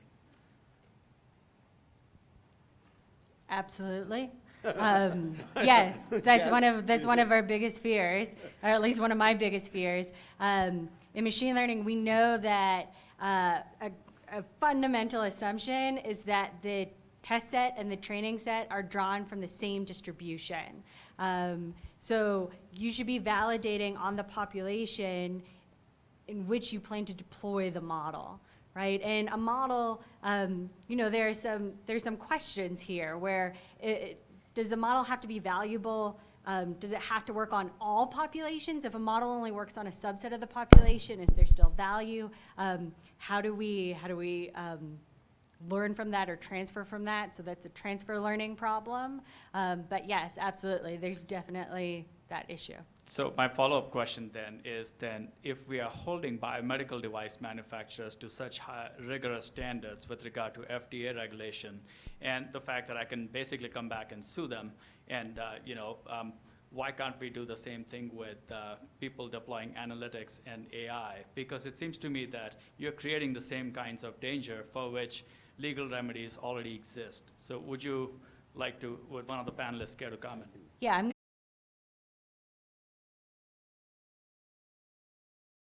One of the top of mind things for me is we're involved either at Microsoft or in partnership with other people in creating things that you're right.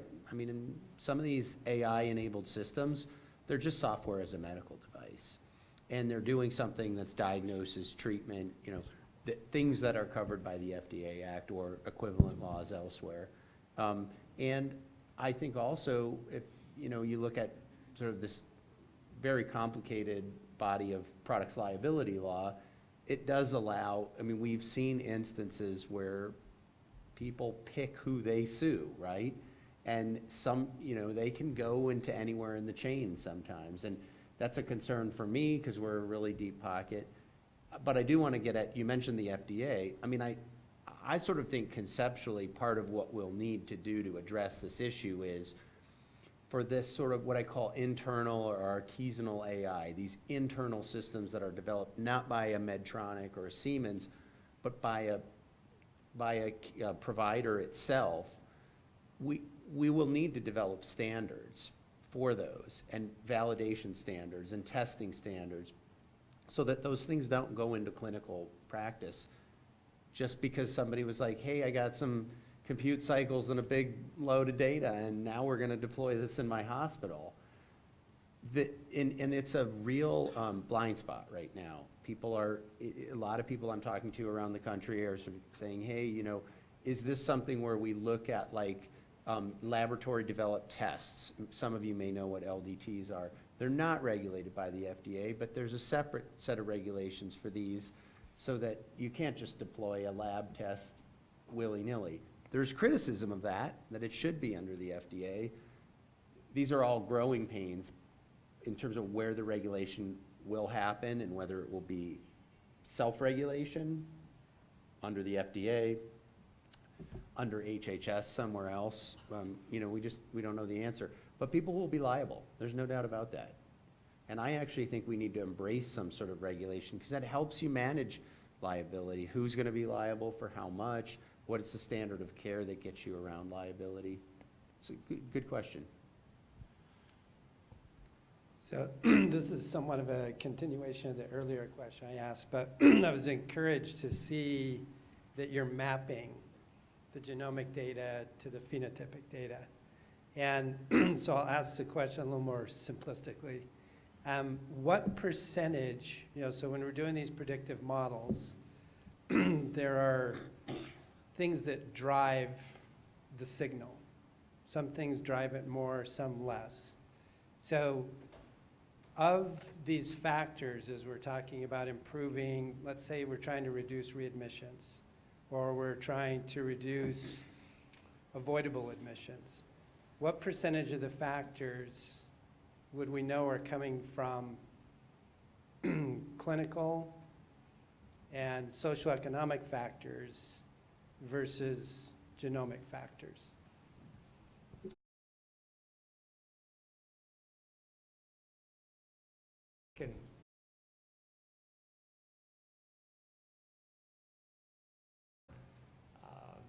But it's going to depend upon the disease, the syndrome, et cetera. But one thing we've done is, as part of some other EHR efforts here, is produce some models to measure the impact of different factors on outcomes, genetic, age, insurance plan, ancestry, et cetera. And so overall and overwhelmingly, perhaps not surprisingly also, things like age, insurance plan, and ancestry are the most powerful predictors of your sort of health destiny. That's both sort of profound but also sort of trivial when you think about it. Newborns are unlikely to commit suicide, for example. That's a powerful, so age is the single most powerful predictor of suicide. So I think though, sometimes if you're born like these individuals we're really focused on here and a lot of the other hospitals with very severe newborn illnesses, it's all about the genetics. That's pretty much the only important thing for the health when they're first born. There's no issues yet with life choice or income or anything.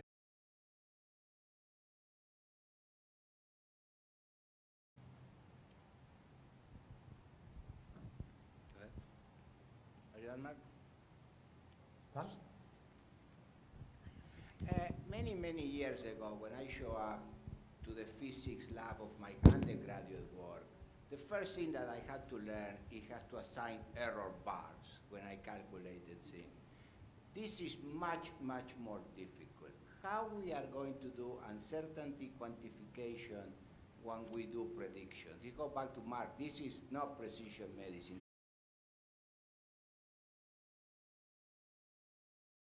To give some quantitative assessment of how valid that prediction is, because not all the predictions are going to be the same. Will I take that one? Yeah, absolutely. So it's possible to generate uncertainty and error bars using statistical techniques for these predictions, or even the coefficients. So we actually have error bars for all these coefficients. I think the bigger question is what to do with that, right?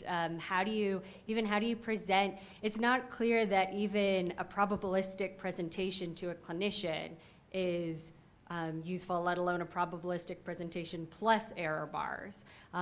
So I think that there's still a lot of work that needs to be done in terms of how to best present the information to the person who's going to consume it or ultimately act on it.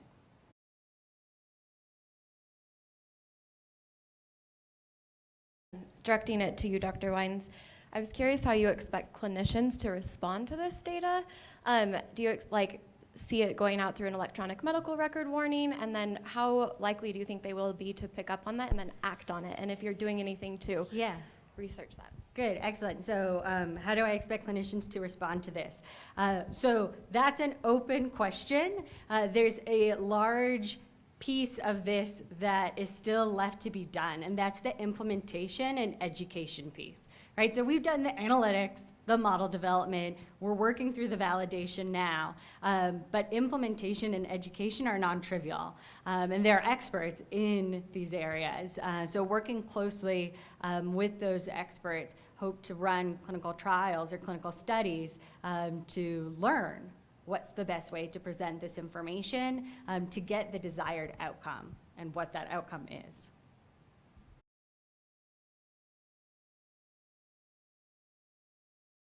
Faculty member at Utah in the Division of Epidemiology. Thinking about the landscape that was painted today in terms of rapidly emerging discoveries, slower treatments, and what you have been talking about in terms of AI tools and that landscape, I'm trying to envision the healthcare system of the future and how that might work from the patient perspective. And I'm wondering if the panel could comment on this and how you envision it. So for example, just to tell you how I was thinking about it, so what areas of the genome might be examined on a periodic basis? How is periodic screening and interpretation delivered to patients and people in communities, or is continuous screening delivered outside healthcare systems and direct to patients and people in communities? So what are your thoughts on these sorts of questions about the healthcare, how the work you're doing impacts healthcare in the future?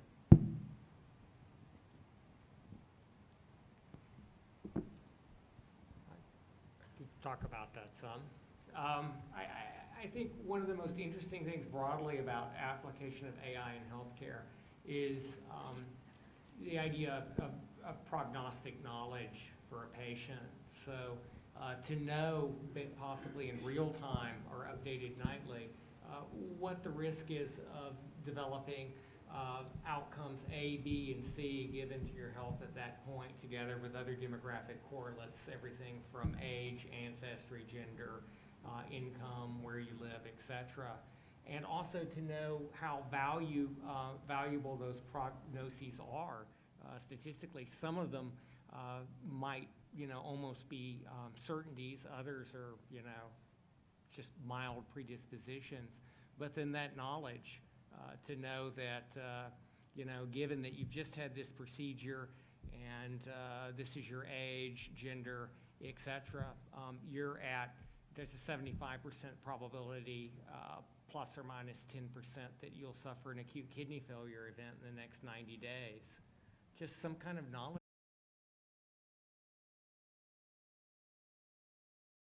action is huge, I think.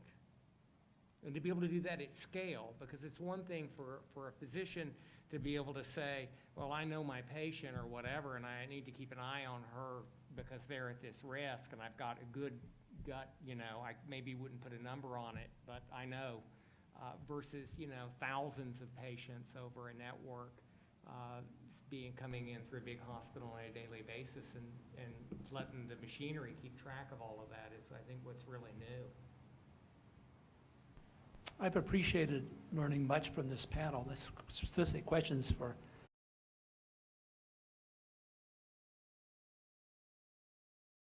taking all 68 million clinic notes, converting them into machine-readable phenotype descriptions. If that's done, where is that data stored? Does that become part of the medical record? Is it accessible to any researcher with the proper IRB protocol? Is something similar going to be done at other academic health centers? What will happen to the results of this phenotype ontology? Well, I think our goal is to put them back into the EDW, and since they're already there, but by converting them into machine-readable form, they're available for other research efforts. And so, yeah, pending IRB approval, you would want to use that as a resource, just like the other parts of the EDW, for research activities, cohort assembly, clinical trials, et cetera.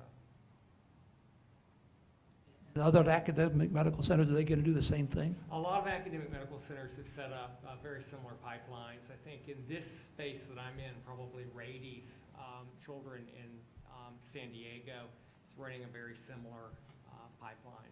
And we're setting up, and we'll already have, but we're trying to expand that pipeline here in Utah as well.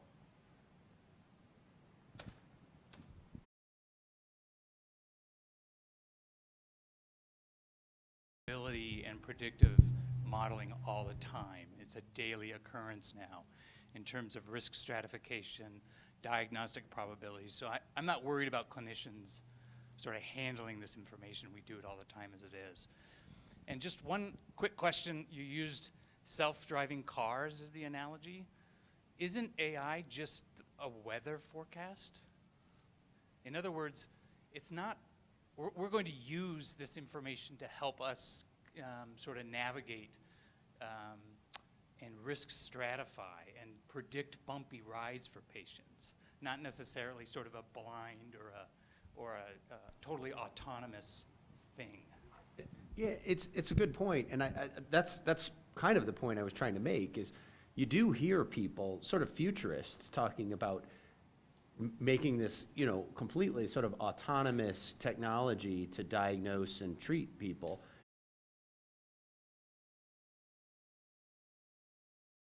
In front of ourselves, and so the question is, where do you find ways you can slot this in and control it, have humans there, both for just, I think, societal reasons of getting people used to technology, but also for controlling, things like running over a pedestrian who's crossing across a walk that a human would see that the car just doesn't see.